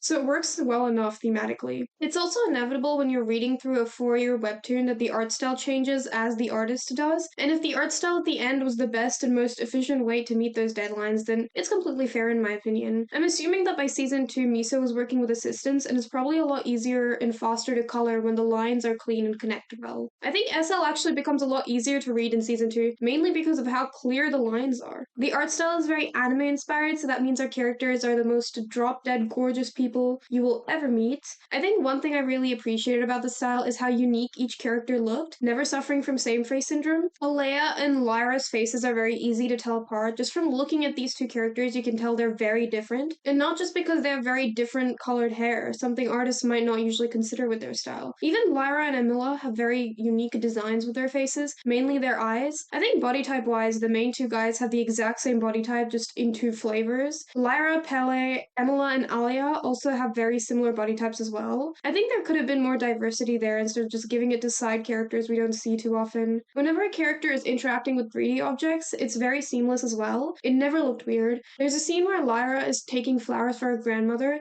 and it's a 3D flower bouquet, and it took me a second to notice because it worked so well I didn't even register it at first. I thought it was really cool. And I think that's everything to do with art style. Lamenting about titles. So, I don't know if you know this, but in webtoons, every episode usually has a title along with the episode number. This is, I think, the dumbest tangent I'm going to go on for this video, but I feel like all of the titles of SL are so fascinating to me. I'm fascinated by them. They're very normal titles, but sometimes miso will work in a fish pun, and these are usually my favorites. I like Fish or Foe, which was episode 14. I don't know why that makes me smile. It sounds like a title chapter for Purple Hyacinth or something. What's funny to me is the implication that you can only be one or the other, but not both. You can't be a bad fish, only a good one. There's also Eyes in episode 156, which I love because the episode has nothing to do with eyes at all. You can make a vague connection to the fact that Ian had Crim's eyes, but that's it. I also like episode 152's The Most. The most what? I have no idea. It feels like she only got halfway through writing that one. There's A Fish Out of Water for episode 144. I just can't believe she managed to save that one for 143 episodes for a story about mermaids turning into humans and vice versa. Another favorite one of mine is The Beginning Ends Here, episode 84, which is a paradox I can't even begin to unravel. Can a beginning end? But a beginning implies a middle and an end. I guess a beginning can end, technically. It's subsections of subsections, which means a beginning also has a beginning, middle, and end with it. So an end ends as well, and I guess a middle middles. Maybe. This is the title for the season 1 finale, so it makes sense. I just thought it was funny. The title always feels like the last thing on her mind, which makes sense. Like, after having written an entire episode, I can imagine the annoyance of putting it up and also having to think of 1 to 3 words that sum up the episode in a way that makes sense. Because I don't think people like it when it's just a chapter number. I think people like the words. It adds something extra to the title. Like, are you more inclined to click on episode 24 or episode 24 Too Close for Comfort? Yeah, I thought so. You even clicked on this video essay because of the pun in the title. Right? You cretin. Music. I'm pretty bad with music in general, but I think it supplemented the comic quite well here. Kenny Comics did the music for basically its entire run, which is a crazy achievement.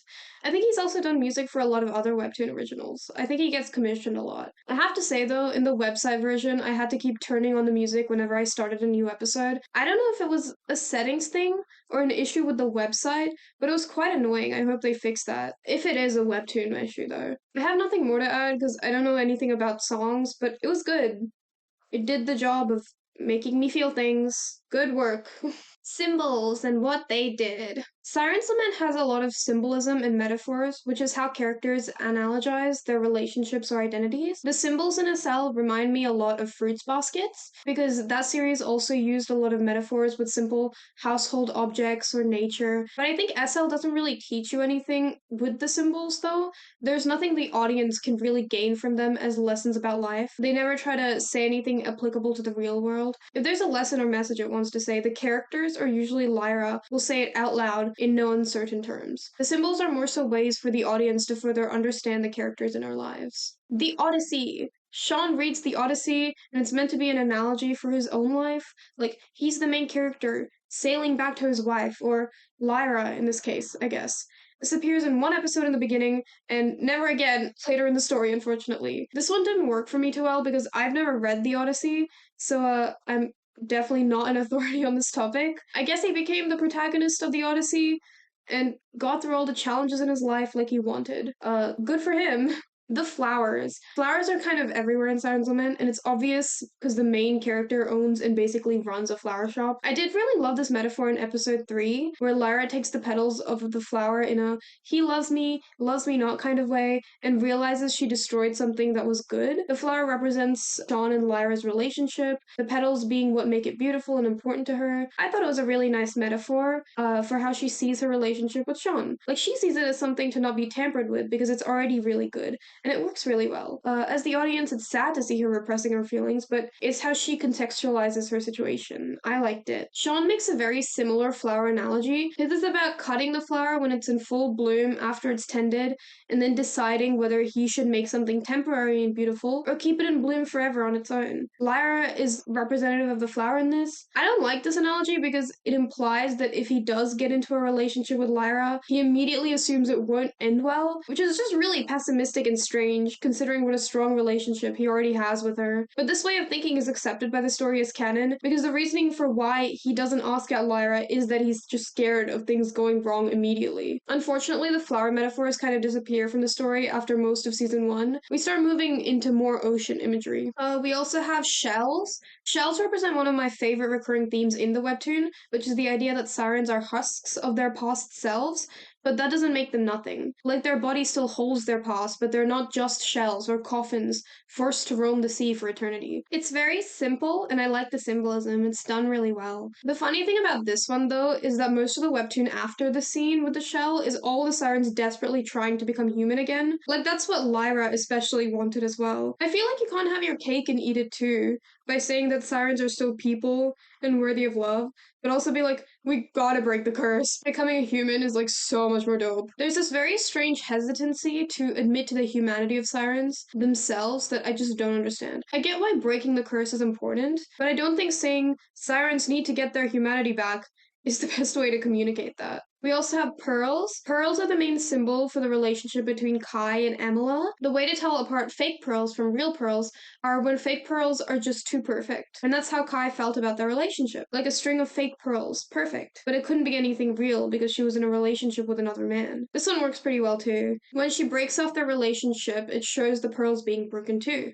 It's cool. I liked it. Plenty of diversity in the sea. I'm really running out of good subsection titles. Look, if miso can have dumb episode titles, then so can I, alright? I think I earned that. I started the script not thinking about them at all, and now I'm stressing out trying to get some decent puns in. I think this one is my worst offender, though. Let's just continue. As opposed to where tangents meet, there's a lot more diversity in Siren's Lament, which is really cool. There's not many gay relationships in this webtoon. There's one bisexual character, and it's Corey. There's a character called Ren who shows up for a chapter who dates Corey later on. She exists, I guess. There's not much else to say about her. Most of Corey's relationships are pretty throwaway until then, though. The explanation is that she dates around a lot and doesn't really commit to any of them, which is a shame. One chapter she's broken up with someone and vents about it to Lyra, and Ian says that she's not heartbroken enough to alert a siren, so it's often played as a joke. I think Hona is also ace, or aromantic, which is cool, but that's also not particularly developed any further. I feel like we never really got much time with Hona in general, though, which is a shame, because she's a really fun character. Racially, the cast is pretty diverse. There's a lot of positive representation here. Tu is very clearly Southeast Asian, Paley's black, and I think Ian's black or brown, but I'm not sure. The fan wiki says he's tan, but it's pretty unclear. There aren't any tan lines or anything to show lighter skin underneath, but I'm pretty sure that that is his skin color. It just sucks that there's no ethnicity attached to him. Like, I love seeing brown boys, but when they're so ambiguously brown, it feels like it's just visual diversity, which is a bit annoying. I was hoping for some backstory about his family, maybe like having lived there for generations, or being an immigrant, or that he was from a completely different country. He was a con artist, so him being a traveling fugitive could have been interesting, but in the end, it's so vague that despite multiple flashbacks, I felt like we learned less about him after he returned his memories. I'll take what I can get, though. Although I did search up the origin of the name Kai, which was his original name, it's used in general by a lot of countries, and apparently means shell in Japanese, which was a cool detail. I'm glad I caught that. I was wondering why he insisted on changing his name to Ian in the finale, and turns out it was because he didn't want to be a shell anymore. And that works. I thought it was cool. The clothing. Yes, I'm talking about outfits. Lyra's outfits are all usually whites and blues and blacks, pale dresses with flowy ends.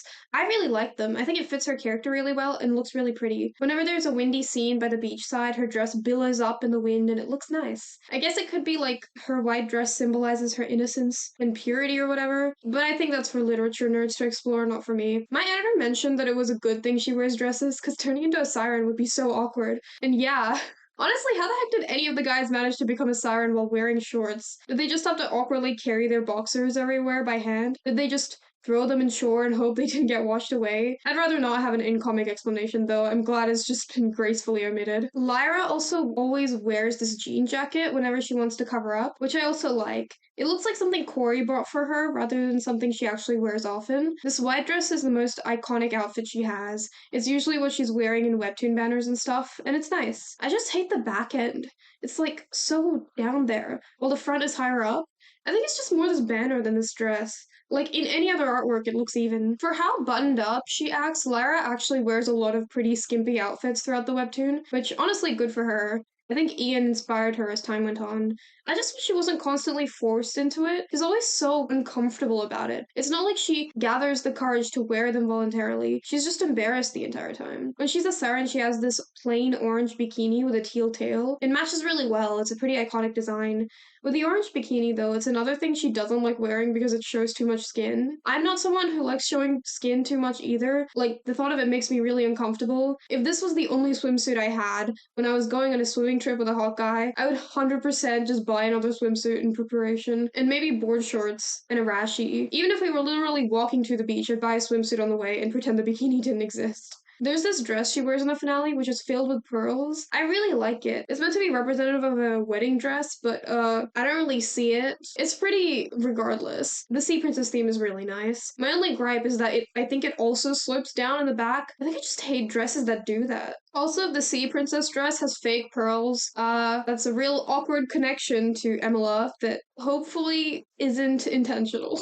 Ian didn't really have outfits at the beginning, he just had board shorts or track pants, which surprisingly ended up being the outfit the fans liked him in most anyway. It's very surfer dude energy, it opposes Lyra really well. I think the hoodies really suit him, he looks very comfy all the time. He's usually in pajamas too, but when he dresses appropriately for the weather, anything looks good on him. He always has unemployed energy, like a rich tech kid who doesn't get enough sunlight. He is technically employed though. In flashbacks, he wears really boring high-waist pants with white shirt. I really hate it. It tells us absolutely nothing about him besides the fact he has terrible fashion sense. Shon, I think, has the worst wardrobe. I think most of the time in romance webtoons, the guys don't get great outfits because we usually just want to get to the part where they're topless. There's this sailor stripes shirt he wears at the beginning, and I'll give it to him that it's unique. I just hate sailor outfits. I guess it was inevitable I would hate all of Shon's clothes. He's always wearing this work uniform, which at some point Ian jokes is a stripper uniform, and to be honest, it really does look like one. He's usually wearing something very milquetoast, like a white shirt, gray pants or something, like he's still in high school. I think I hate all of Shon's outfits, none of them ever stood out to me. Alea's outfits are very classy and modern, they fit her stuck-up personality pretty well. I don't know. I think they were boring. I just prefer casual to fancy clothes in general. Whenever I saw her outfit, I was like, yeah, makes sense, and then moved on. I think Corey's outfits were my favorite. She's usually wearing short shorts and sleeveless tops, and it shows off her figure in a really nice way. It matches her personality very well. I really like it. Also, she wears a romper at some point. I love rompers. They just suck to pee in. In the scene where they go to a karaoke night, I found it funny that she gave Lyra a really skimpy top, and then Corey wore something that was not as skimpy at all. Corey was dressed like any other thing she would wear on any other night, and this was the first time we see her going out to a party, and her shirt just fully covers her chest. I was so disappointed. I wanted her to have a glow panel like Lyra did. I guess she's a side character, but come on. Pele, when she becomes human, wears oversized t-shirts at first, and also starts wearing rompers, so I was really happy for that. A lot of her outfits are green or white, which matches her skin really well. I wish she had more yellows and pinks, but it probably wouldn't fit her personality too well. Her red tail is also pretty nice. I think Tua is naked for, like, most of the webtoon, so I can't really comment on his outfits. When he becomes human, he just wears Ian's clothes, which I think are hand-me-downs of Shon's clothes, so I don't know if I can really make a call on that. I'd just be roasting him the entire time. Grandma's also in a hospital gown for the entire course of the webtoon. She just, like, wears nothing else. I guess except flashbacks, but we don't really count those. Ladies were wearing bags back then. And I think that's all the outfits. Alright, so let's get into the characters. We'll start off with the side characters and work our way up. There's no real, like, order to this, where I'm going from my least favorite characters to my most favorite characters. They're just kind of humbled? Kind of crumpled together. Alright, we'll start with Granny then. Lyra's grandmother has a lot of quotes throughout the series, so I decided to document some of my favorite ones. I'm extremely impressed that Lyra remembered all of these. I wish my grandma gave me words of wisdom like this, but I just got Bible verses. But like any friendship or relationship, everything starts off as a tiny sprout. If you neglect or smother it, it will eventually wither. But when nurtured and cared for properly, it will bloom into something special. I like this one, it's really cute. I just feel like it could have been a bit shorter. Unfortunately, this is the extent of the gardening quotes. I wish we had more of them, but that's it.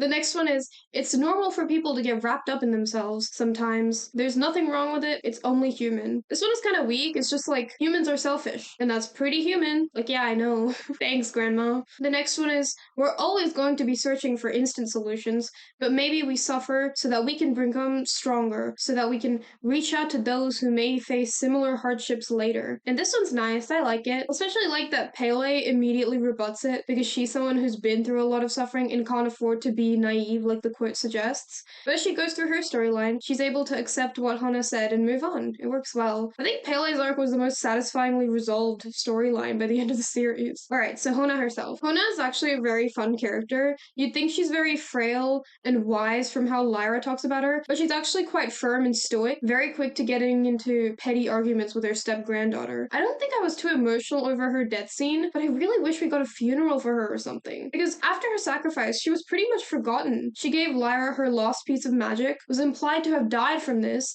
and is just completely forgotten for the rest of the series. And the epilogue, which is so sad. I was so disappointed. Verpona, I remember you fondly, more than Lyra, apparently. Next we have Corey. Corey, I feel like, was a pretty underutilized character. I understand that the extroverted social best friend trope is extremely cliche, but I don't mind it too much. Those kinds of characters are usually the ones pushing the main character to do fun things, so they're always a welcome presence for me. Corey's Lyra's emotional support, but all the Siren drama just pushed them apart from each other by the end. I like this flashback where we saw how they became friends. That was cute. I wanted to know more about her relationship with Shon and her parents, but we didn't get much insight into that. I also wish she became a Siren. That's all I have to say. Alright, Pele. Pele is an interesting character because she feels like she should be in a completely different story where she's the protagonist. I legitimately think she has so much more going on as a character than Lyra or Shon or really any of the cast. She's very tormented by the fact that she is a Siren, but she's also terrified of anyone getting too close to her. So as a result, she's very prickly, has a temper, and inevitably hates Ian. The only close relationship she has is the one with Tua, and they're not even allowed to touch. At one point, she's so happy with her non-relationship with Tua that she actually says that she'd rather they just be Sirens forever instead of having hope that things would get better. Like, she's one of the few characters that expresses her insecurities and doubts openly instead of just thinking constantly about it and keeping it to herself all the time. It's so refreshing when the main trio constantly refuse to talk to each other properly about how they feel. The main deal with Pele is that the creepy soothsayer Siren said that she's going to face tragedy one day and be filled with spite and wickedness as a result, and she's really scared of becoming that person. So she wants everything to stay the same as it is. She wants to be a human and be able to dance on land, but she's also scared of this prophecy and whether it means she'll ever be one. Honestly, the best part of Pele's story was when she became a human. I really liked that. The reason she becomes human is because during the Siren's calling, one of the Sirens are sacrificed or chosen, and Pele was chosen by Poseidon. Sirens don't know what it means when they're chosen because the Siren that was chosen simply disappears, but it turns out that they become human after swapping with Poseidon. I love that. I don't know. It makes sense why Sirens are kind of scared of being chosen because they think they might die, but it's just one of them becoming human in a Siren lottery. When Pele becomes a human, she also didn't have her hand held by anyone, so she had to figure out a bunch of stuff on her own and was struggling with believing that Tua was killed by some humans. I think I just like how much she has going on. It was a lot of things she had to deal with at once, and alone at that. She also has a lot of pain because of Tua and the Siren's curse. There was a lot of motivation for her character to go out and do her own thing, and she basically does. Her story in season 2 is trying to kill the Siren hunters for killing Tua as a revenge plot, which was honestly badass. I love her. It really does feel like she's just doing this completely separate storyline, Rambo style, unrelated to the main cast. It was fun to see how their storylines connected though. I'm glad she got her happy ending at the end and started dancing, like good for her. She deserves everything. I do wish she had scenes with anyone else besides Tua so that we could see her like personality come through more, but I get that it is the Lyra, Shon, and Ian webtoon. Well, alright, let's move on to Tua. I really like Tua, and a lot of people really like Tua, but like, good lord man, I have no idea why he talks like a rapper in the first few scenes. I have no idea what's happening here at all. I think he has like an accent maybe? Like he says brah. Maybe it's a Jamaican accent. I just had no clue how to read his lines when they were written like that. It was so weird. Tua's arc is pretty basic. It wraps up in season 1, and by season 2, he just kind of putters along enjoying life. It feels like he has a lot of conflicts within him in the beginning. He's in love with Pele, but they can't touch because of the Siren's curse. And his talent is storytelling, so he loves telling stories to other people. But since he's a Siren, his gift is basically useless underwater, and only Pele really listens to him. Despite this, he fully loves the Siren's curse and the one who made it in the beginning. He thinks that it's a good thing that exists, and Poseidon is just like a misunderstood, heartbroken person, but he also wants to be human again. It's confusing. I'm glad that aspect of him was dropped pretty quickly because it was such a huge contradiction. Tua also has a separate storyline like Pele, but his is being stuck in a fish tank for a really long time with people who despise him and his entire species, basically. I don't think anyone even attempts to rescue him either. Pele assumes he's dead because he got shot, and the trio, I think, heard what Pele said and assumed the same. So for the majority of the story, everyone just believed that Tua was dead, which is a pretty depressing spot to put your comic relief character in. The disrespect, though, only Pele mourned him. Lyra and Ian were so ambivalent about it. Eventually, he manages to escape and even gets back to becoming human. Tua ended up having the same fate as Corey, though, where he's an interesting character, but he gets very sidelined in favor of the main three. Even during the finale, he's just stuck babysitting through the entire thing. I was so disappointed. The ex-Sirens have, like, the most interesting backstories, considering they just just went through this very bizarre experience with the Siren's curse, and now they're human again. I feel like there could have been something interesting to explore there. Like, how does this change how an ex-Siren views relationships and love among humans? Do they appreciate life more now? Are they going to try and find out about their past? Are they interested at all? Tua could have had an interesting storyline, but he's pretty purposeless and at peace by the end. He's a fun addition, though. He's like the character you don't mind seeing in any scene because he usually lightens the mood. I just wish he got to do more stuff. Alright, let's talk about the trio. The trio are kind of the body of a cell. You might have noticed I didn't say heart. That was intentional. I'm glad you picked that up. All three of them are the main characters, and after they spend so much time together, are basically never apart in season 2. The story insists on the importance of their relationship, which it delivers on, but I could never read them as the core of the narrative because they're all constantly in such miserable situations caused by them. Every problem they face is their own doing, and it's not something anyone ever seems to address or even attempt to resolve. Shon fake dated Alea and hurt Lyra, but after the reveal and the dust is settled, the two never communicate about how this hurt her, and Shon never attempts to apologize for it either. Ian admits to kissing Lyra because of the Siren's curse. Shon gets mad at him for it, but this is never really resolved either. The anger just sits there, wafting between them, and then they just move on with the story. Ian is in love with Lyra and stays with her because he cares about her, and Lyra equally cares about him, but they never resolve his feelings for her and brush them aside as irrelevant or having not existed at all. The trio always refuse to communicate for petty reasons, get emotional over things they really don't need to, and resolve or don't resolve conflicts with little engagement. It's fun at first, but it gets tiring real quickly, especially considering there's no real solution. Alright, let's talk about the character everyone actually came here for then. Ian is probably the character everyone remembers best from this series. If you only skimmed the first 10 chapters of SL, you could at least remember his personality better than anyone else. He's essentially the mascot of SL. He has very bad boy from 80s energy. Not that he's a troublemaker or a rebel, but he's just very detached from the people around him. Rereading the series, I think I just forgot how flirty this guy was with Lyra at the beginning. Like Shon too, but more so with Lyra. Like every single interaction he had with her. He was constantly dropping one-liners and stuff. It did get a bit grating, but it wasn't like the worst thing. Like, he was still fun regardless. He was a bit of a pervert too, but thankfully that toned down as the series went on. Ian is more so egotistical and loud rather than brooding. I would say a very vain character. But he juxtaposes really well with Lyra because of that, since she's a lot more insecure and in her own head. Having lived as a Siren, he's adopted a very self-serving attitude about his life. Every part of being a Siren was him fully focused on breaking the curse. So when he became a human, he was still holding on to only caring about himself and ensuring he stays human. I think that's why Ian was a lot of people's favorite, because in a series full of white knights and sacrificial people, he stood out as an anti-hero. So it's fun to see him falling in love with Lyra and becoming more human. It's painfully cliche, but I like seeing bad boys redeemed by love. It's nice. I don't think it's something I'll ever get tired of seeing. There's also this tension where he's trying to push her away from Shon and tell her how obviously he isn't interested in her, so that he doesn't turn back into a Siren, but he also doesn't like hurting her feelings. I liked seeing Ian regret putting her down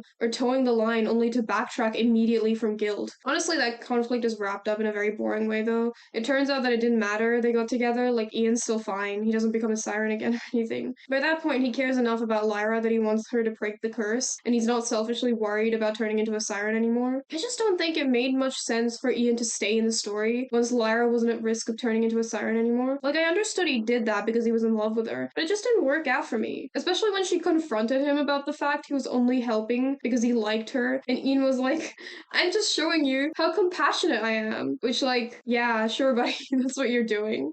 Ian, before he became a Siren, was funnily enough not completely different from who he is in the current times. It seemed like he lived his life as a human with a very go-with-the-flow attitude, which honestly served him just fine underwater as well. He doesn't really plan for the future or consider the kind of person he wants to be. It's a very survivalist attitude. As much as I loved Ian though, I think he just ended up being in the same place he always had been in the end. He was very self-serving in the beginning, but now it wasn't like he was trying to find who he is or what he wanted out of life. It just felt like he was a lot more compassionate to his friends, which is a fine arc. I just think there was a missed opportunity there. Because of all the Sirens in the comic, I think Ian was the one who was the most willing to submit to the nature of the curse. He didn't care about hurting others for his own gains, but he also understood what he was. He saw himself and the other Sirens as nothing, like husks without purpose. So in the finale, after he regained all his memories, it's not like he seeked out to find Emila, who they knew was now alive. He just bumped into her by coincidence. I think he could have benefited benefited from having a new goal or purpose in life instead of just hanging around the flower shop like an accessory. Also, one of the things I really liked about Ian is how often he does this pose where his hands are behind his head. I think he stopped doing it in the later episodes. I just love it because of how anime inspired it is. There is no human on Earth who does this and feels comfortable in this pose for more than a second. And it's funny because it's meant to show how laid back and relaxed the character is, but it's like a hard stretch for your shoulders. Leave me alone, I'm doing my standard anime elbows up pose.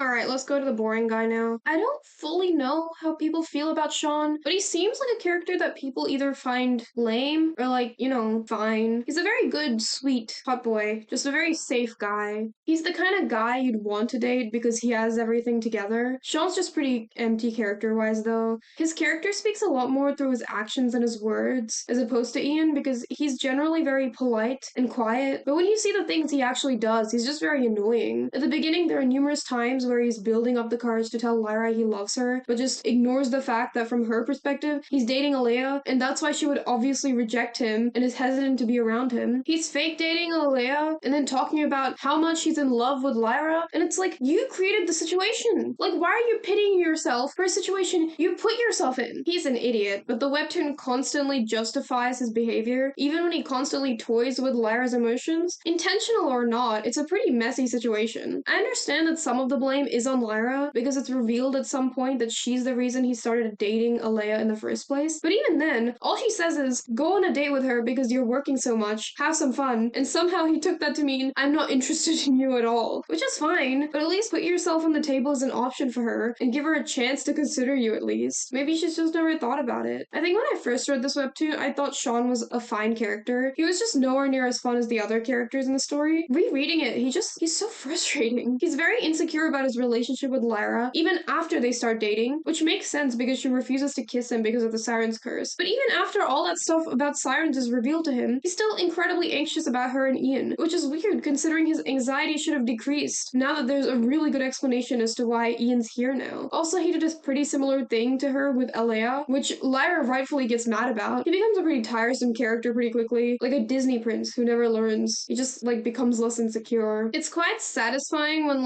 Lyra, Tori, or Ian call him out on his behavior, though. Shon's whole tragic backstory is that he hates his parents because they seeded a lot of discord in his family, and so he left home. I don't think this gets explored very extensively, though. He perceives himself as a hero to Lyra ever since she called him one when they were kids, and apparently he constantly helps her in a self-righteous way to live up to that expectation she has. His arc is that he has to start living for himself and how he perceives himself rather than how others perceive him. It's a fine arc, I guess. I don't think I was particularly invested in it as much as I wished I could be. In a more engaging sense, I think the thing about Shon that is consistent is his need to sacrifice himself or seeing others as a responsibility rather than as colleagues almost. Since he's the oldest child, he puts a lot of pressure on himself. I think Shon actually becomes a bit more bearable when he's a siren. He's lost all his memories of his previous life and apparently sacrificed himself for this girl he's now forgotten, and he's just underwater wondering what happened. It becomes very blank slatey, and more of his flaws are more present, and that just makes it more fun. Characters who constantly hide how they actually feel and put on a nice guy exterior all the time really bore me, so it was a nice change of pace for Shon. Is it sad that I only liked Shon after he lost all his memories and became a fish husk? I think that says a lot about how I feel about him. Even as a siren, though, he's not incredible. For some reason, every time Lyra shows how happy she is on the surface without him, he gets incredibly jealous or untrustworthy of her. It makes sense because he's a siren, and he was, manipulated by Krim, but, even then, he just looks like an annoyingly possessive boyfriend. She cried over you for days, but she can't be happy for 2 minutes to see Tua after believing he was dead for the last few weeks. Really, Shon? What's up with you, man? If you should hate anyone or not trust anyone, it's Ian, but it's not something that's really focused on either. Shon hates Ian equally before and after he becomes a siren. Even afterwards, anytime Lyra says she's going to help Ian with anything, he immediately says no. There are numerous moments in season 2 where he puts her down for no reason, calling her submissive at one point. It's played off as a joke, but that's another thing that doesn't get resolved either. I don't even remember if he apologized for it. I think protectiveness is fun to watch. It's a good way to show how much characters care about each other, but whenever it's a male-female dynamic, there's always this weird infantilization of the female character that I just hate so much in romance media. It's so annoying. I hope it ends soon. I think my most hated moment with Shon is when they're about to split the Siren curse so they can go find Ian, and he says, "It's weird that I'm about to kiss you, and I'm jealous of Ian." What's your problem? This isn't about you, fishman. What a great way to make it about you, Shon. His ending was, fine. fine, I guess. He got on his boat and did what he always wanted to do, which was sail only a little bit away from Carnation and marry Lyra. He's only around Ian and Lyra in the finale, not his brother or sister, who he never really apologized to for, like, basically abandoning them to be a siren. I don't want to waste any more time talking about Shon. This is my limit. Alright, it's time to talk about the main character, Lyra. Let's go. I like a lot of Miso's protagonists, but to be honest, just from a personal perspective, I think Lyra is not one of the stronger ones. That doesn't mean I hate her, though. I just don't think she has too much going for her. I believe she's controversial, but I'm not entirely sure. All the discourse in the comments section tends to be quite sympathetic to her no matter what.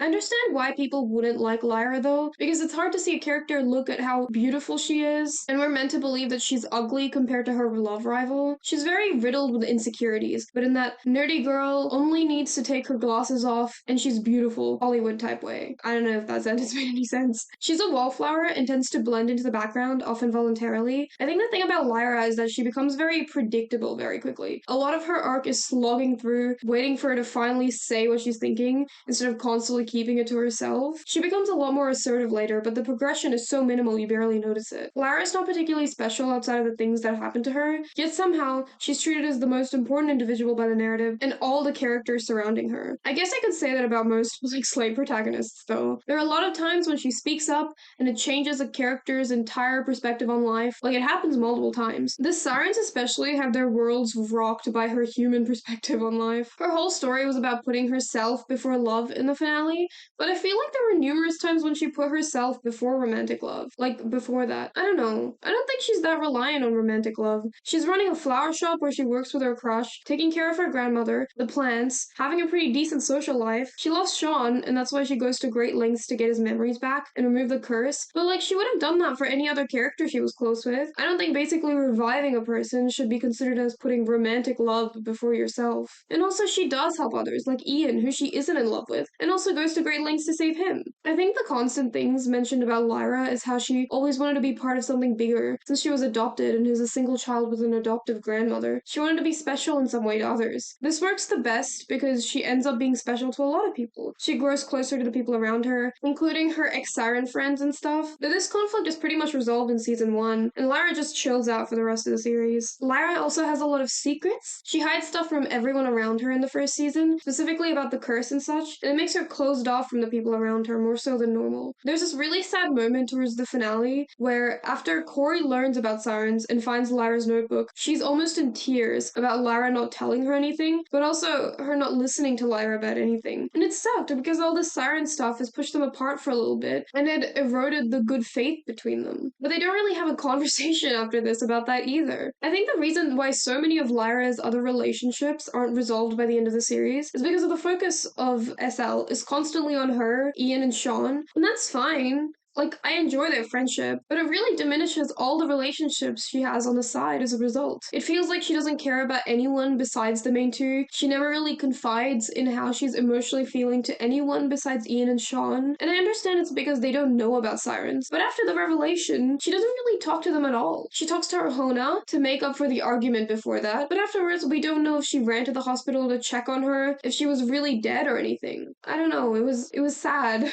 I really liked the trio, but it did feel quite codependent towards the end. The villains. There aren't a lot of villains in Siren's Lament. There's only like 3 real antagonists. They vary between being pretty boring and sympathetic to just pure evil. I don't think the villains are the strong suit for this webtoon. They're very easy to forget, except I guess for Poseidon, but that was only because she was a twist villain. Alright, let's start with Krim. Krim is one of the first real villains of SL. He's basically a cultist or minion for Poseidon. I don't know how to feel about Krim, because he's just a lot. There's nothing particularly redeemable about him. He's hinted at having this Siren superiority ideology, which is funny because I think most humans don't even know Sirens exist at all, and doubly hilarious because all the Sirens hate being Sirens and are constantly trying to switch to being human anyway. So he's really the loneliest of all the Sirens, who are already pretty canonically lonely. I think he's the only character who's just purely evil. We're never really given anything to sympathize with him. He has no sad backstory. He's just kind of an annoying suck-up. He's a soothsayer Siren, and I think he's the only one we see in the story. There's no no real explanation as to what a soothsayer is or whether they're even trustworthy. Apparently, it's on good authority that he always predicts the future accurately, and the cast just goes along with it. The Poseidon is the one who gave him this power, but like, can she see the future too? How does that work? It's very up in the air whether it's worth trusting Krim, but most of the time it's all they have to go on, so they just go along with whatever creepy stuff he says. Krim eventually dies, thank God. I think that was my favorite scene in the whole webtoon. It was also the most violent scene too, because it was Poseidon basically choking him out as he slowly turned into sea foam. There aren't too many fight scenes in Siren's Lament, everything's usually played pretty tame, except for this death scene. She killed him because she hated him, and I really love that. What a great reason. More villains should do that, kill their own henchmen. I think it's a good way to get rid of a boring minion who doesn't fit your aesthetic. Great death. I have no notes. The Hunters. It's not really a siren story without some fishermen trying to kill all the sirens, so this was an inevitable villain anyway. I think the siren hunters are threatening. They're just so annoying to read about. I've really enjoyed a scene with either of them. They're two brothers or partners, I think. One's a misogynistic,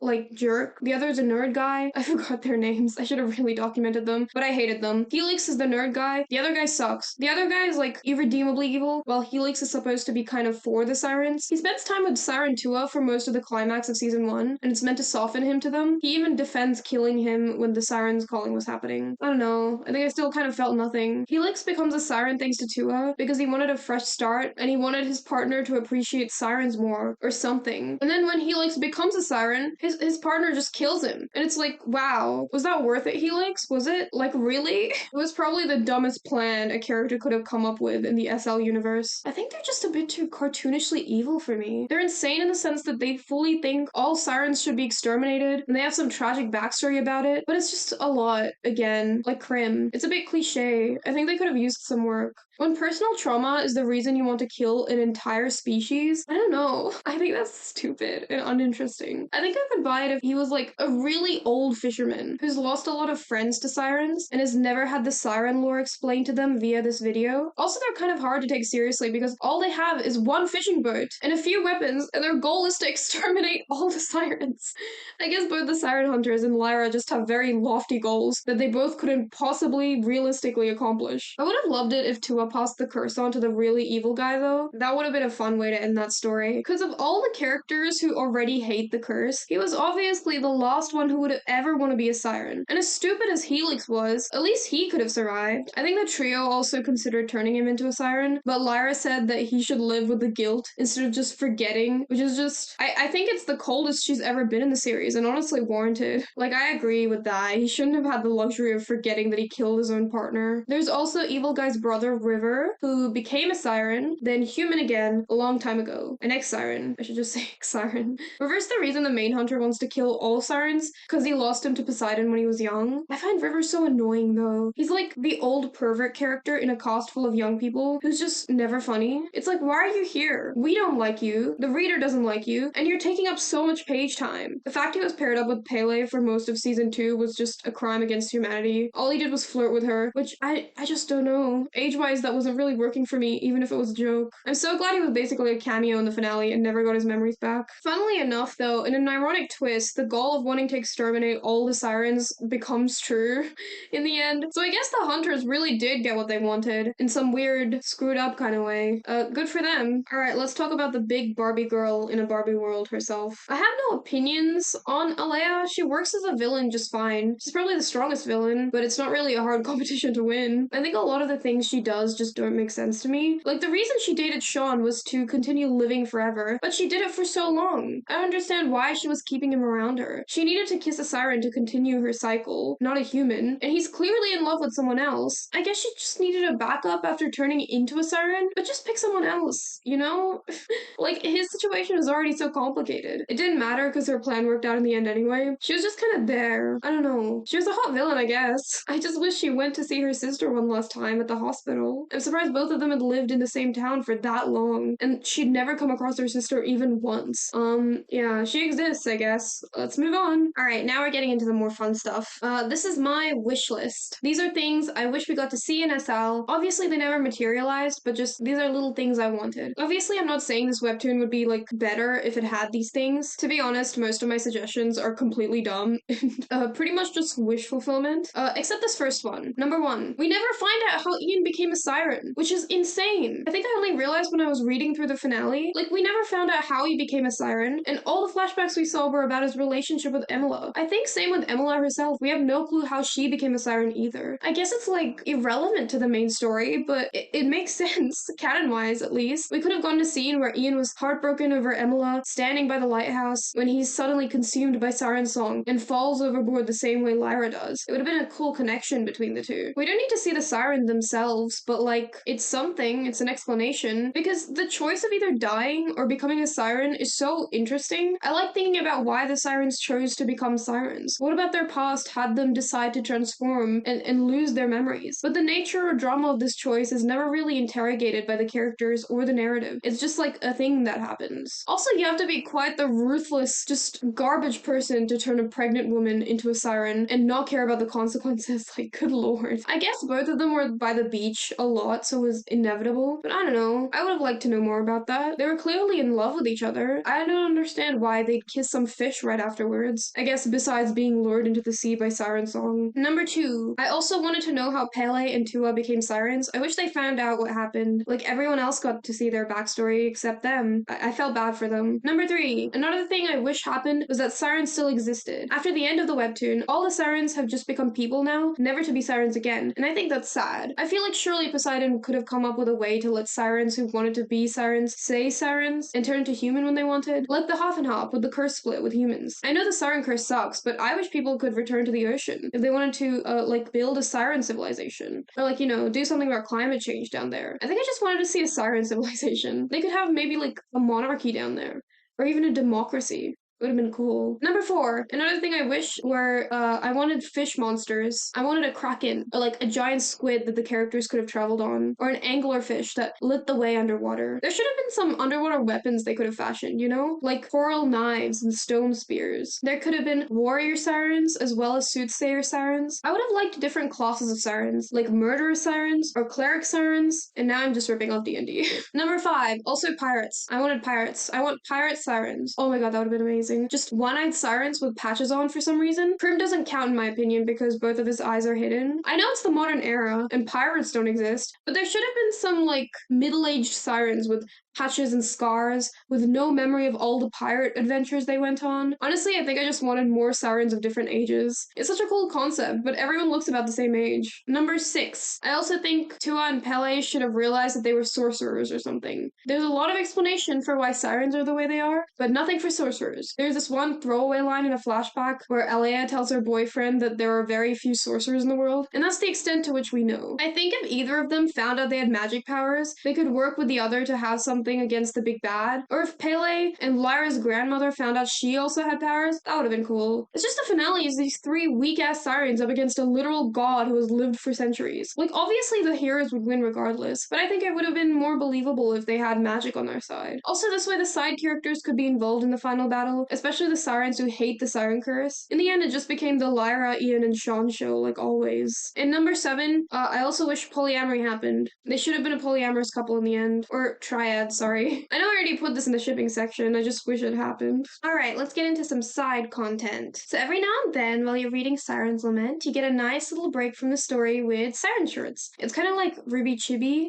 except if those episodes were a break between regular Ruby episodes. I have absolutely no beef with the shorts, I really love them. They're usually there when deadlines can't be reached in time, or if there are exams, or a break, or Photoshop just decided to die. Just something to cut the time. They're just 4-panel mini-comics with character, story, or meta jokes in a chibi art style. Sometimes you'll get a full mini-episode with a regular art style as well. I like these, they're a really nice way to build out the world and the characters. It's short filler, it never felt like it was interrupting story moments or anything. I'm assuming when you're reading week to week, it can be kind of a pain to have these interruptions, but when you're binging, it's quite fun. Also, the shorts are exempt from Daily Pass, so you can read them at the end without having to pay if you want, which is strangely merciful considering how monetized everything else is. The shorts are also transparent transformed into this sideshow called The Corey Show in season 2. It's set up like Ellen, where Corey's the host, interviewing the main trio on the couch. They usually do lore recaps, trivia, and general questions about the series. The recap episodes are also pretty fun. We get commentary from the characters as they talk about recent events and revelations. I really like them. Other side content is Miso's social media. She has 2 accounts of her own, 2 webtoons, Siren's Lament, and her recent one, Eternal Nocturnal, which I've really enjoyed so far. I mean the webtoon, not the account. Her newest webtoon is about sexy dream boys, as opposed to sexy merman boys, and I think I like dream boys better. I just wish there were more dream boys. On the counter, we currently only have 1 sexy dream boy. I hope she does vampires after Ian, or werewolves, or sexy witch boys, or sexy fairy boys. That'd be fun. Just every supernatural creature. I wonder if you could pull off like a sexy mummy boy. Surely someone's tried that already. Also ghosts. I think sexy ghost boys are always overstepped. I guess the dream one is basically like ghosts anyway. The Sirens Lament account hasn't really updated since March, so if you want any more relevant Sirens Lament media, I guess this video is the most recent one. Aren't you lucky, dear viewer? Miso also has her Patreon, which also I don't think has a lot of Sirens Lament stuff updating anymore. I think almost everything is fully dedicated to Eternal Nocturnal, which is good for her. It's a bunch of sketches and behind the scenes for $2 a month, so it's pretty reasonable. Go and support her if you like her content, obviously. Miso also made these really cute plushies of her characters. I just can't not mention them. They're not on the store, and they're adorable. I want them so bad. I find it funny that the webtoon account is asking which of these 3 people would want, and all the comments are just saying Ian. Just absolutely no consideration for the other 2. It's no competition. Otherwise, you can buy merch from the webtoon store.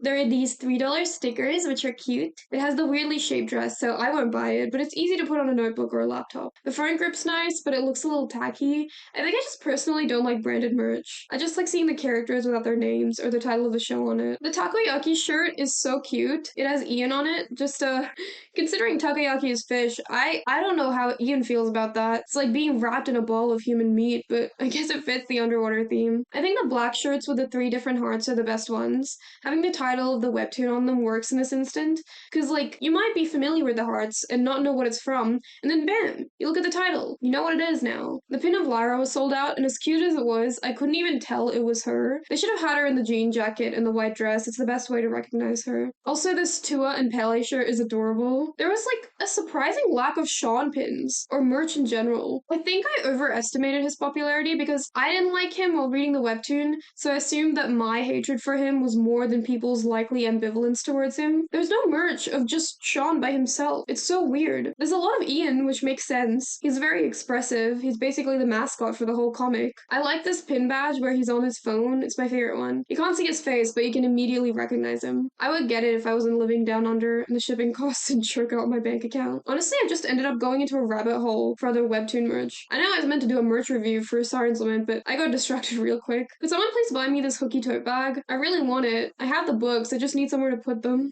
I'm a broke uni student, please. As much as I love the merch, I really do wish there was more side content for this webtoon. I feel like it could have benefited from like a visual novel, or an official dub or something, or even an anime. An anime would be fun. I would like to animate a show about SL. Maybe even like a motion comic. It's unbelievable that Webtoon hasn't done anything like that before. Like Let's Play got an anime. I'm surprised Sirens Lament just kind of disappeared with a graceful goodbye. An official dub feels like such a logical step up to gain a wider audience, but maybe they've never considered it before. I guess the trailers count as side content, and they are really good. It's just I feel like webtoon trailers go so overboard with the After Effect motions. Like, Ian's fingers look so broken in this. Just because webtoons have stationary images doesn't mean that in trailers you have to animate every feature. It looks pretty uncanny. Almost like animatronics sometimes. Like, I need you guys to chill out a little bit with the motion. It's dizzying. My Lament. I forgot to record the title. That's why I sound very weird. Ooh, okay, you can continue watching the video now. I think I'm only gonna have like 4 lament-related puns for titles, which is crazy. I feel like I should have rallied for more. I want to talk about my user experience of reading this webtoon at length because it was quite terrible. In fact, it was so bad that I predict that a lot of people had likely gone to read this webtoon after my spoiler warning and gave up after 1 chapter and returned back to this video, or didn't. In which case, I blame webtoon for losing me views there. Damn. Obviously this has nothing to do with the creators themselves, purely just how the app was designed. I found it really hard to read, and I think a lot of people already know what I'm going to complain about. Currently, you can binge Sirens Lament, but only the first 24 episodes are free on webtoon. On the website, you can't read more than 24 episodes. You'll have to switch to the app on your phone or tablet. If you want to continue reading on the app, you either need to use a daily pass or pay to get virtual coins to unlock new episodes quicker. And what is a daily pass? Oh boy. Well, a daily pass is basically where you can unlock one episode per day for free for one webtoon. It's unlocked for 2 weeks, then it goes back to being locked behind daily pass. So you can read an episode a day, or if you want to read more, you can also do that by using coins, which you can either pay for or webtoon gives you for free from events. Daily pass is only for completed series though. When the webtoon is still updating, you have the alternative fast pass, which in my opinion is a far better system. That's when you have access to all the previous episodes from the start and the latest released 3 to 5 episodes are behind a coin paywall. I believe when you complete your series as a creator, you can elect as to whether you want your webtoon to be locked behind a daily pass or not, but I'm definitely not an authority on that. It's just, I remember sometimes a completed series would stay up for a few months, while other creators would immediately put it behind a daily pass, probably to get an extra buck, which is fair. I can't really scold them for that with my judgment gavel for wanting a steady income. I will, however, judge the company for this dumbass system. The daily pass is really frustrating, and a lot of readers have complained about it, but I think the reason it never used to bother me was because I just never read the webtoon as a result. As soon as a completed webtoon goes behind daily pass, I just had no motivation to read it, even if it was something I was enjoying. I wanted to reread Dr. Frost because I dropped it halfway through a while back, and as soon as it went to daily pass, I was just like, yeah, no. And Dr. Frost didn't have a graphic novel release like Hookie or Cursed Princess Club, so it's not like there's any better legal alternative, so I'll never know how that story is gonna end until my next paycheck. For people who binge comics, Daily Pass is your absolute worst nightmare. You can't settle down and enjoy it like a book you're reading because you're constantly blocked with pop-ups to use coins for the next chapter. Only AO3 and independent online comics still have that experience where you aren't constantly bombarded with ads between chapters and episodes. So you're just sitting there, frustrated, having read either a mediocre but slightly interesting episode or a fun hook, and you have to decide whether it's worth waiting daily for or spending your money on. And by the time the next day rolls around, you might have completely forgotten what you read, or you might have other things on your mind. And it's a shame because a lot of really good stories are behind Daily Pass with pretty slow beginnings that'll never get the attention it deserves because of this god-awful system. Especially when it's a creator's first webtoon, the start might not be very well written or well drawn, and it takes time to see the improvement as you keep reading and get to the really fun parts of the story. People who can't get past 20 chapters aren't likely to be deep enough to be part of the community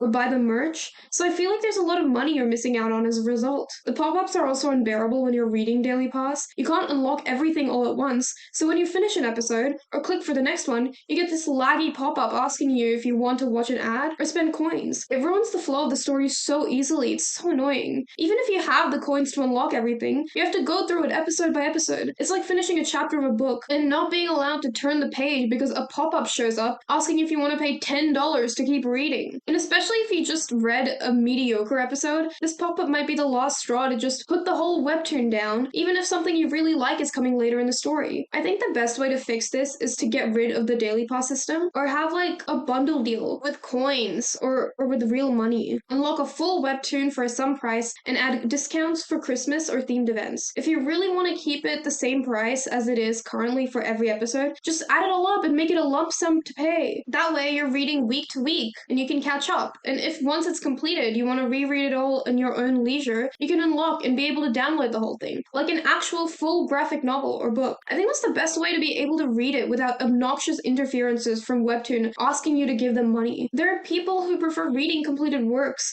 as opposed to ones that are still updating. You can't not consider them as well. If you're really dedicated to the Daily Pass idea, I think at least having this side option to unlock everything at once is great for people who binge comics, who I think is most people. You can at most get a deal where you unlock a total of 25 episodes for a certain amount of coins with a discount, but it pops up after having used enough daily passes. And also 25 episodes is not a lot when you have something that's 200 episodes. You get into a rhythm when you're reading stories. The pop-ups break that up so easily. When you're fully immersed, it's like getting jolted out of the story. I also think having daily pass as a 14-day limit is pretty dumb too. Just unlock it forever. You're just going against the goodwill of the reader to create a limit like this. There's something really satisfying in having constant access to completed series you like, and that way, it's similar to a Kindle with a bunch of unlocked stories. It also gives the reader a higher incentive to unlock more stories and stay on the platform. Why would people stay if they're going to lose access to an entire webtoon in 2 weeks or a month after they pay that much money? How dumb do you think people are? Do you think they're just gonna buy it again next year when they feel nostalgic for the series again? Do you think this would motivate them to ever purchase any of the other webtoons on the site? site, isn't it more likely they'll just not return right away and even leave forever when they realize how bad of a deal it is? God, I'm getting so mad.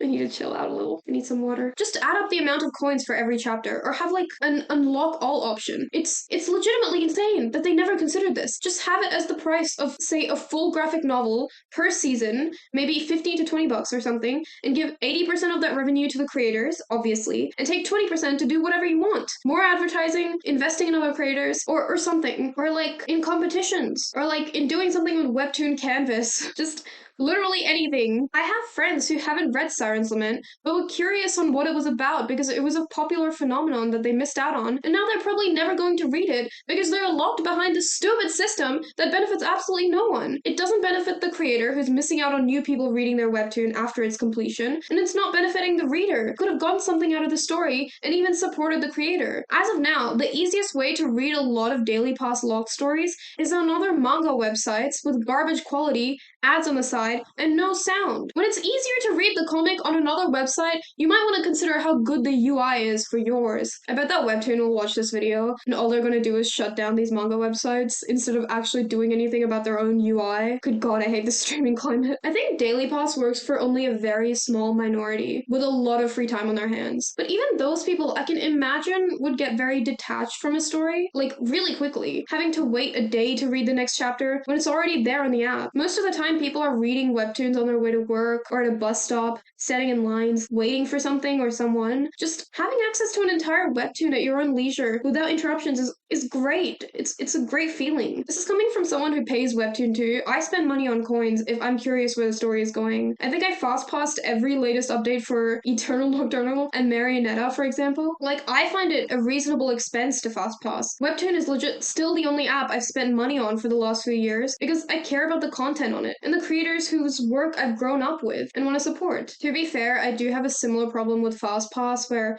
I wish I could just unlock all the latest episodes at once, but I only have to do that once after the webcomic is back from hiatus. I'm happy to pay money, but Daily Pass is just a ridiculous amount of coins and difficult to use. At least with FastPass, you're getting the latest updates ahead of time, but with the Daily Pass, the episodes are already there. It's just paywalled or time-walled. Like, am I playing Sims free play, or am I trying to read stories here? Why have you gamified buying these works? Why can't you just treat them the way you treat apps like Kindle or Audible? Recently, they've added this thing where you watch ads to unlock episodes, and it's called Ad Pass, because obviously, you can watch ads to get past Daily Pass, but this is also a nightmare. It's worse than just having one Daily Pass a day. I have to watch an ad between every single episode. Do you understand how psychotic that is? And my immersion is completely ruined when I'm reading about Sirens trying to battle a god to break a curse, then get a laggy circle of death, and am now forced to watch some guy on a couch try to convince me how much money I can make downloading Misplay. What's up, guys? And no, DoorDash, I'm not desperate to smash a burger, and that's not something I will ever be desperate for. It's also an ad you have to watch to completion, then close, get dragged into the App Store because you were a centimeter off, go back to the webtoon, and after another laggy loading symbol, now you can continue. Can you see why people stopped using this app now? The mobile ads are also so terrible. They're like the annoying type where it takes a good 30 seconds for the X out button to show up, and it's so thin you need to push it with your index finger to get out. I was also reading this on my laptop, so it was easier to take notes for the webtoon at the beginning, but then I had to switch to my phone, which was really annoying. The Daily Pass system sucks, but I just have no idea why it hasn't been implemented for the website and only the app. Surely it's not that hard to implement it onto the site too, right? It seems so common sense to implement this on the website as well, because surprisingly, there are people who read webtoon on their laptops and computers. I remember I read a lot of these in high school on my computer because we weren't allowed phones, or just because you didn't have your phone on with you. On the computer, it's better quality too, and on a bigger screen, so you may even be able to read with someone else. I guess since the website episodes aren't interrupted by ads, they usher the reader to the app all the time. I can still fault them for that and shame them for it. Webtoon used to have a much better interface. I have no idea how it got so bad. The way it's designed now, it feels like it was made by people who have never read a full webtoon in their life, or really know how people read narrative comics. Like people who only see webtoon as mostly slice of life comedies where single episodes have no connection to each other. Because that's the only situation where Daily Pass wouldn't be too much of an issue. It's the only genre where you can read the latest chapter with no context and still understand what's going on. But I can read Blue Chair just fine whenever it shows up on Instagram, and I don't have to spend your stupid coins to read it, Webtoon. There seems to be no testing of these features, nobody to give actual solid critical advice on whether it works well for user experience. It's ridiculous how bad it's gotten. Everything is so heavily monetized that the content will only get sloppier and worse. The era of the Webtoon community feels like it's completely gone now. Like, I really miss it. The appeal of Webtoon was that it was free and accessible, and now it feels like it's gonna have a very similar end to Wattpad. I'm half expecting them to roll out a subscription service next year where Daily Pass is still in effect anyway. I also checked Webtoon again, and it seems like they're starting to do more of these kinds of bundle deals like I mentioned, but it's still kind of stingy about it. It's like 40 episodes for 80 coins or something like that. It's like awfully specific. I don't know how to feel about that. I guess it's better. It's definitely better than what we had before. I'm just worried it's too late at this point, but it's there. A fun update. Woo.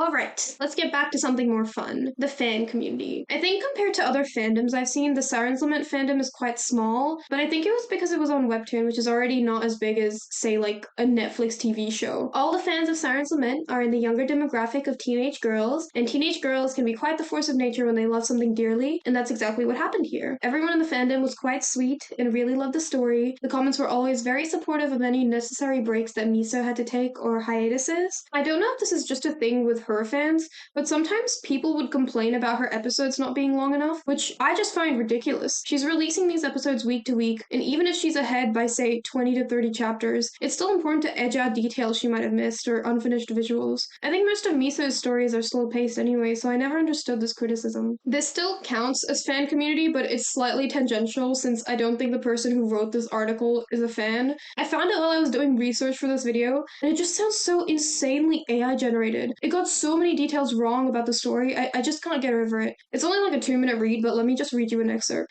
After feeling rejected by her crush, Lyra finds herself compelled to jump into the ocean after standing on a cliff. Once in the water, she locked lips with a siren. Instead of the curse transferring to her completely, she had second thoughts soon into the interaction, creating a dilemma for both parties. Lyra and her new fishy friends could turn into both humans and sirens. But there was a twist. They needed to either break the curse or have one of them take on the full burden of the curse, or they would both be transformed into sirens. Like, I don't even know what to do with that. We'll leave it behind. It's okay. We can do that in this video. It has been quite some time since I've witnessed this level of depth to a fairy tale retelling and comic series. Do sirens even count as a fairy tale retelling? I think this webtoon came up with like an entirely unique mythology for them, but okay. I don't know, I guess that's up to interpretation. Other fan content is mainly TikTok and Instagram, usually fan art and sketches. To my knowledge, I don't think this webtoon spawned any like fan comics or anything, but I have found just so many fan edits, which I think is what the Zoomers are making these days.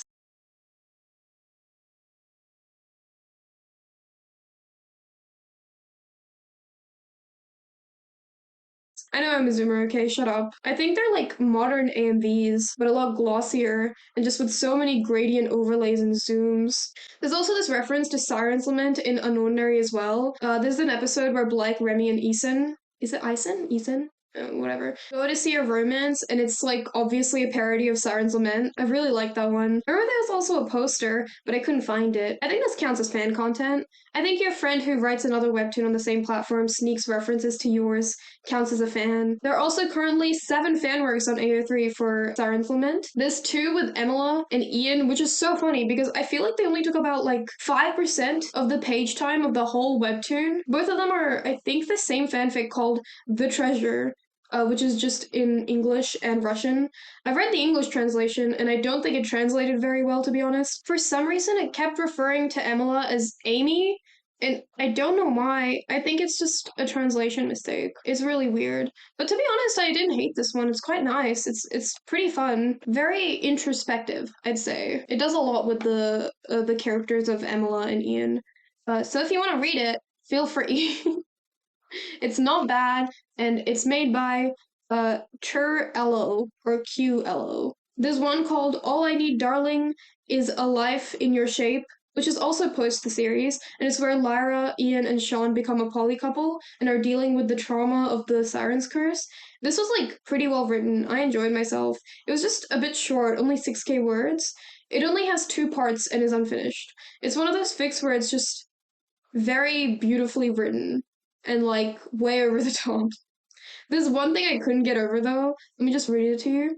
She knew Shon wondered the same about himself, had talked about it with him in soft mornings when it was just the two of them on the warm bed and trying to ignore the ache that came from the missing space between them. Do you think Ian's been. Lyra leaned forward on the counter, traced the patterns on the wooden surface. Acting a little off, maybe? I don't think he's been getting that much sleep, and he's been more distracted than usual lately. She looked up at Shon. I think there might be something bothering him that he's not telling us. Even in fan fiction, these two don't talk about anything besides Ian. It's so funny, I just can't get over it. Maybe they're like both just in love with Ian and pretend to like each other's company. Ah, dang, I should have added that to my wish list. I like that headcanon. Also, this fanfic is made by June Cakes, and I think it's the best Sirens Lament fanfic on AO3. So I recommend you read it. It's not bad. There's another fanfic that's just the webtoon but in novel form, which is fine. The descriptions are detailed, it's just a rewrite of the comic, so nothing to write home about. Honestly, a novel adaptation of Siren's Lament would be a fun read. Like, I'm surprised that hasn't been considered before. But I don't think this one was finished, unfortunately. Ian's Lament by Salted Leaves is very short. I thought it was a rap when I first read it. I think there were some unintentional rhymes there, but it's just meant to be Ian's thoughts. I need to prove to you all that I'm not crazy, because this really does sound like a rap. Let me just read a little bit of it to you. Ian, Kai, whatever, it's all the same. All this flower talk around Lyra has got me going insane. But you know the flowers that never bloom? It's like, there's all flowers in one bush, one shrub, whatever, and they're obviously related somehow. They're connected deeper in the stem, but while a few bloom and show their true colors, really shine, some of the flowers in the bush wilt before they even open their petals. They are a bud and nothing else. They could have become beautiful, but instead their lives are sucked through by beautiful flowers, their glucose stolen by the ones who deserve love, who display love. I wonder if those buds are okay with it. Do they think about how different their lives could have been if they wanted to shine themselves at the expense of others? Do they regret dying too quickly? Are they happy? Is seeing their fellow flowers bloom enough for them? Enough for me? I'm not crazy. It sounds like a rap, right? Like someone could rap this. Can someone put audio over me having like read that entire part, please? I would really love that. There's also this line that I haven't been able to stop thinking about. Ian flashed a grin. Just thinking about how you must be enjoying the view of both Shon and me right now. You're probably getting more man meat now than you've ever gotten before combined into one. He smacked his fins where his rear end would have been. I wish I had aphantasia because I picture that very easily in my mind. Honestly, it's not out of character for him to say that. Also, you don't have fins, Ian. You're a siren. You still have arms? Sounds like a terrifying AI abomination. The other one is a sex scene between Ian and Lyra, which I was happy to skip. The last one was a Tokyo Ghoul and Siren's Lament crossover by Sam Is Not a Legend, which is quite the combination. This is a Hide and Kaneki fanfiction. Kaneki? I don't know. And I haven't seen Tokyo Ghoul, so I know nothing about these characters, but this was fun, I guess. There aren't any characters from Siren's Lament in this one. It just uses the lore of the Sirens for all the Tokyo Ghoul characters. I was just very confused the entire time. There's like a barrier I need to cross to put in the effort to understand this fanfic, and that requires me to watch all of Tokyo Ghoul and engage with its fandom, and I can safely say I don't want to do that for this video. I'm good here, thanks. I think this is my limit for this video. As I was writing for this video, I checked back on the Sirens Lament like AO3 page, and there was another one that got added like literally a week ago. So I thought we could read it together as like a fun thing. So this is called A Love That Bloomed by Dove Keen. It's very short. It's only like, it's not even at 1,000 words. And it's like a Ian and Reader fanfic. But like it's Lyra. So you're meant to like put yourself as Lyra in the situation, basically. The first chapter is called Help. Character traits used are black curly hair and brown eyes. Okay, so it's not Lyra. Never mind. Why does it have Ian x Lyra in here? Let me just like skip a lot of this beginning stuff. So we are starting in like a very similar place to Lyra in the webtoon, where like she's falling into the ocean and she's basically dying, and then a shadow then appears in the water. It's fast and entrancing as it pierces through the water to swim towards its victim. It pauses and ponders, then sudden realization hits. It swims towards the person and thinks, what is this girl doing out in the ocean? Seeing as the girl's still struggling, he swims to the surface with the girl in his arms. Looking around, seeing a small beach with huge rocks covering around, not seeing anyone, he swims towards the beach and lays the fainted girl on the soft, warm sand. I came out here to find a broken heart, but I find a damn girl instead. Jeez, Ian, chill out a little bit. His facial expression shows confusion and disappointment. Looking at the fainted girl, he moves closer to her. Maybe she is heartbroken, but I would have seen it if she was still on land. Still thinking, he moves a little closer towards her face, leaning in, seeing her heart to find a glint of blue, but nothing. Sighs. The dialogue says sighs. It doesn't seem like it's an action. You know what, whatever. It's hopeless. My one shot to becoming free is long gone. I wasted my time on this girl. It moves away from her and slowly goes back into the water. It's back facing her, but stops and turns, looking at her, and it thinks once more. She is a beauty, I guess. It wouldn't. Wait, there's no comma or anything. She's a beauty, I guess. It wouldn't hurt to wait when she wakes to see what she's about. Still having conflicting thoughts, it stays by the rock and waits for the girl to awaken. 17 minutes had passed, and the girl still hadn't awakened. The thing that pulled her to land had grown impatient. I could be scoping the shore for lost hearts, and I could be human again. But no! Is it nighttime? I can't tell. I thought it was nighttime. Is there people watching this right now? He moves out of the water once more and scoots closer. Looking clearly at the girl, he burns an image of the girl in his mind. She is gorgeous, he thought, looking down to her face and scanning her body and clothes, and back to her face. He sees that she's still out cold. Curiosity and annoyance shown on his face. I'm wasting my time. Welp!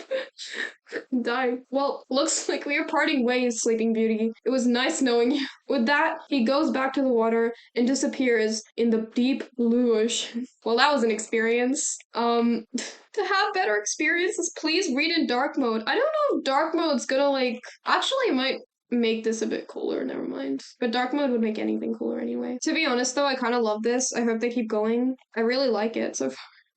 Ian just seems so mean. I feel like he shouldn't be this mean, but who knows? Maybe the girl, or I guess I will get in a relationship with him, and it's all gonna end well. I guess we'll see. I also went to YouTube to find fan dubs, cosplay videos, sketches, etc.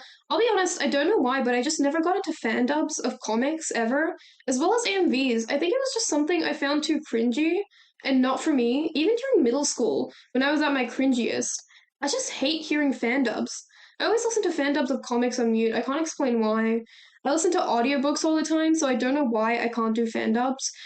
And it's strange because I used to listen to so many abridged anime series, but fan dubs is just no. My sister was super into those Black Butler videos by CDogVA. It even forced me to watch them when we were little, but I was just dying of embarrassment the whole way through. Maybe there's something I'm not confronting internally about that, but I guess I'll figure that out later. The most popular fan dub, or the one I saw most often, was this one by Maken Kyoya, featuring Phil Ava and Kujira Shonen.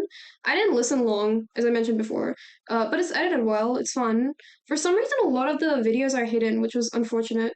I was hoping they would dub the whole thing because I wanted to use clips for this video, but it is quite a feat, so I'm sure something came up and it was impossible to complete it. I recommend this to people who like fan dubs, because they're definitely not for me, I guess. Alright, so, final thoughts. So, Siren's Lament. What was up with that? Siren's Lament was the most popular webtoon on the platform for a long while. Like, it stayed up there. I think it best represented the height of webtoon's popularity, like, its peak. A lot of people would say it's Unordinary, or like, I Love You, but I honestly think it's Siren's Lament still. Besides, Unordinary and I Love You are still going on. Siren's Lament had a pretty quick cutoff. It lived through that entire era and died at the end in a really satisfying way, and it was just this really big thing in the pocket of the internet, and I remember it fondly. It was the era where all the originals were at their peak, the creators were all hanging out at cons and stuff, putting references to their friends' webtoons in their own, and it was very sweet. It was when Twitter was still Twitter, and like, not a hellhole. I don't think that wholesome vibe has ever returned to Webtoon. All the creators nowadays are either making new comics or have left the platform due to creative differences or because of life stuff. There's not much of a creator community anymore. Everyone's just in their own lane. At least it's not as close as I remember it being. That just might be my nostalgia talking, which is weird to say because this has all only happened like a few years ago. I can't not mention how fans of Webtoon prior to the romance boom acted though. There's this weird Puritan perspective readers had where everything was better before the romance webtoons dominated the platform and threw all the good webtoons like Tower of God or Bastard to the side. And I think that's dumb. Tower of God is still great, same with Bastard or Sweet Home. The fact that it's not the most popular webtoon on the site for that period of time doesn't nullify how good it is or signify how much better you are at differentiating the good stories from the bad ones. You're just mad that a largely teenage female audience found something and loved it so much that it changed the site and brought a new audience to the platform. It's just a lot of gatekeeping, a lot of nerd gatekeeping. Just because a new audience comes in to the thing you like, it doesn't mean that it's ruined forever now. Like, what are you, 5? Are you stupid? All the stuff you like is still there. Like, come on. This is also ridiculous because non-romance stories still do really well in Webtoon. They do better than romance webtoons still. Very obviously, Omniscient Reader, which is literally getting an anime this year. There's also Elixir, Everything is Fine. I could keep going. I think the best criticism you can give the platform right now, besides Daily Pass, are these heavily advertised royalty manhwa romances that were clearly completed beforehand and put on the site and updated daily. The creators who have other commitments and update week to week can't possibly compete with them because the art is far more detailed, there are a lot more hands in the making of it, and they don't have to worry about taking a break because of unexpected emergencies. It's completely unfair to people who have to work 40 hours a week to get one chapter done, especially when you're giving them garbage contracts with little advertising. There have been so many series that returned to the platform after a hiatus that were never advertised or anything. Lady Lyra Season 2 returned a while back, and I didn't find out about it after 2 months,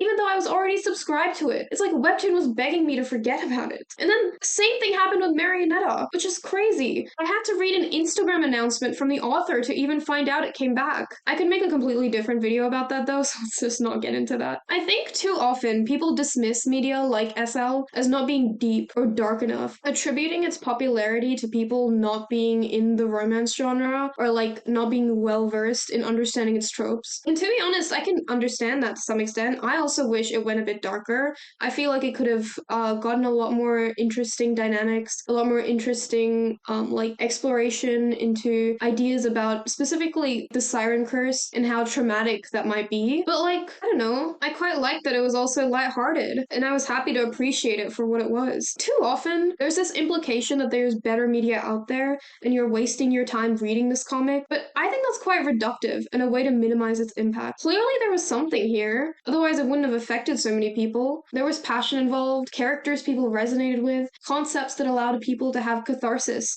and even cry when it ended. Even if a story has unexplored potential, I think even having the elements there for the audience to play with is still something special. That's why we get incredible fanfics, like the one by Dovekeen, and the Ian Brap, you know? Sirens Lament had a happy ending. Most of the characters lived in the end, and had the sweet epilogue where everyone ended up with girlfriends and boyfriends, and that's great. I think that's sweet. Are you like, what, too good for a happy ending or something? Sometimes people need something comforting, and I think Siren's Lament was that for a lot of people. So don't minimize its accomplishments, it was good. I recommend rereading it, it's fun. But you'll probably get the same frustration of Daily Pass that everyone else got. I really wish there was a way to read it and support Miso without having to deal with Daily Pass, because it's such a pain. Actually, maybe she should like upload it on Patreon. That might help. That's a good idea. I think on a personal level, rereading has helped me appreciate it a lot more. It didn't feel like I remembered every detail or like I was actually rereading it. I was just straight up reading a completely different story. I was surprised to find how many of my assumptions were wrong about this webtoon. It holds up a lot better than I thought as well. Especially the climax of season 1 and the start of season 2, I was really hooked all throughout. Season 1 was a lot of waffling around, the stakes were really not very high, but the build up to the climax was really good and well thought out. As soon as a clear event and deadline was established, it was really easy to get invested in the drama. Like, it was super fun. I think keeping it to only 2 seasons was really smart. It felt very tight as a result. There was very clearly an end goal in mind with it. I think if this was like a CW show, we'd be getting like fae creatures by season 7 or something stupid like that. But this series kept it simple when it had nothing more to say. As soon as all the arcs were done, all the mysteries were solved, it pretty much was just like see you later, which is nice. I don't know. I feel like a lot of other like webtoon originals carried on for just so long to the point where it's impossible to keep up or even like read a new episode and understand what is possibly going on. The Siren lore was confusing, but the logic was very consistent and held pretty well throughout the story. Sometimes I had to suspend my disbelief, especially with the Green Hearts part. Like that was really dumb. I just hated that so much. I have a newfound love for it now that I didn't have before. Yeah, I don't know what else to say. I've run out of things, I think. I've been yapping so much, I didn't think there would come a moment where I'd run out of things to say. Damn. What do you guys think about this comic in the comments? I'd love to hear your opinion and your personal stories or whatever. Also, Pele should have had her own spin-off. I would read like 200 chapters of her. She was such a badass character. I feel like we missed out on that. Also, Miso, if you watch this, could I get an Ian plushie? Or could you, like, make me one, please? I really want one. He looked really cute. I'll pay 20 bucks. I'll pay a lot of money. I want it. Thanks. Also, thanks to my patrons for supporting the prices of this video, I guess. I'm gonna be making more videos. Hopefully not as long as these ones. I just want to make fun, dumb videos. And support me on Patreon for, like, behind the scenes and access to my comics, because I also write comics. Bye. I sing from the sea. Can you hear me? Will my words reach you now? I come from afar, searching far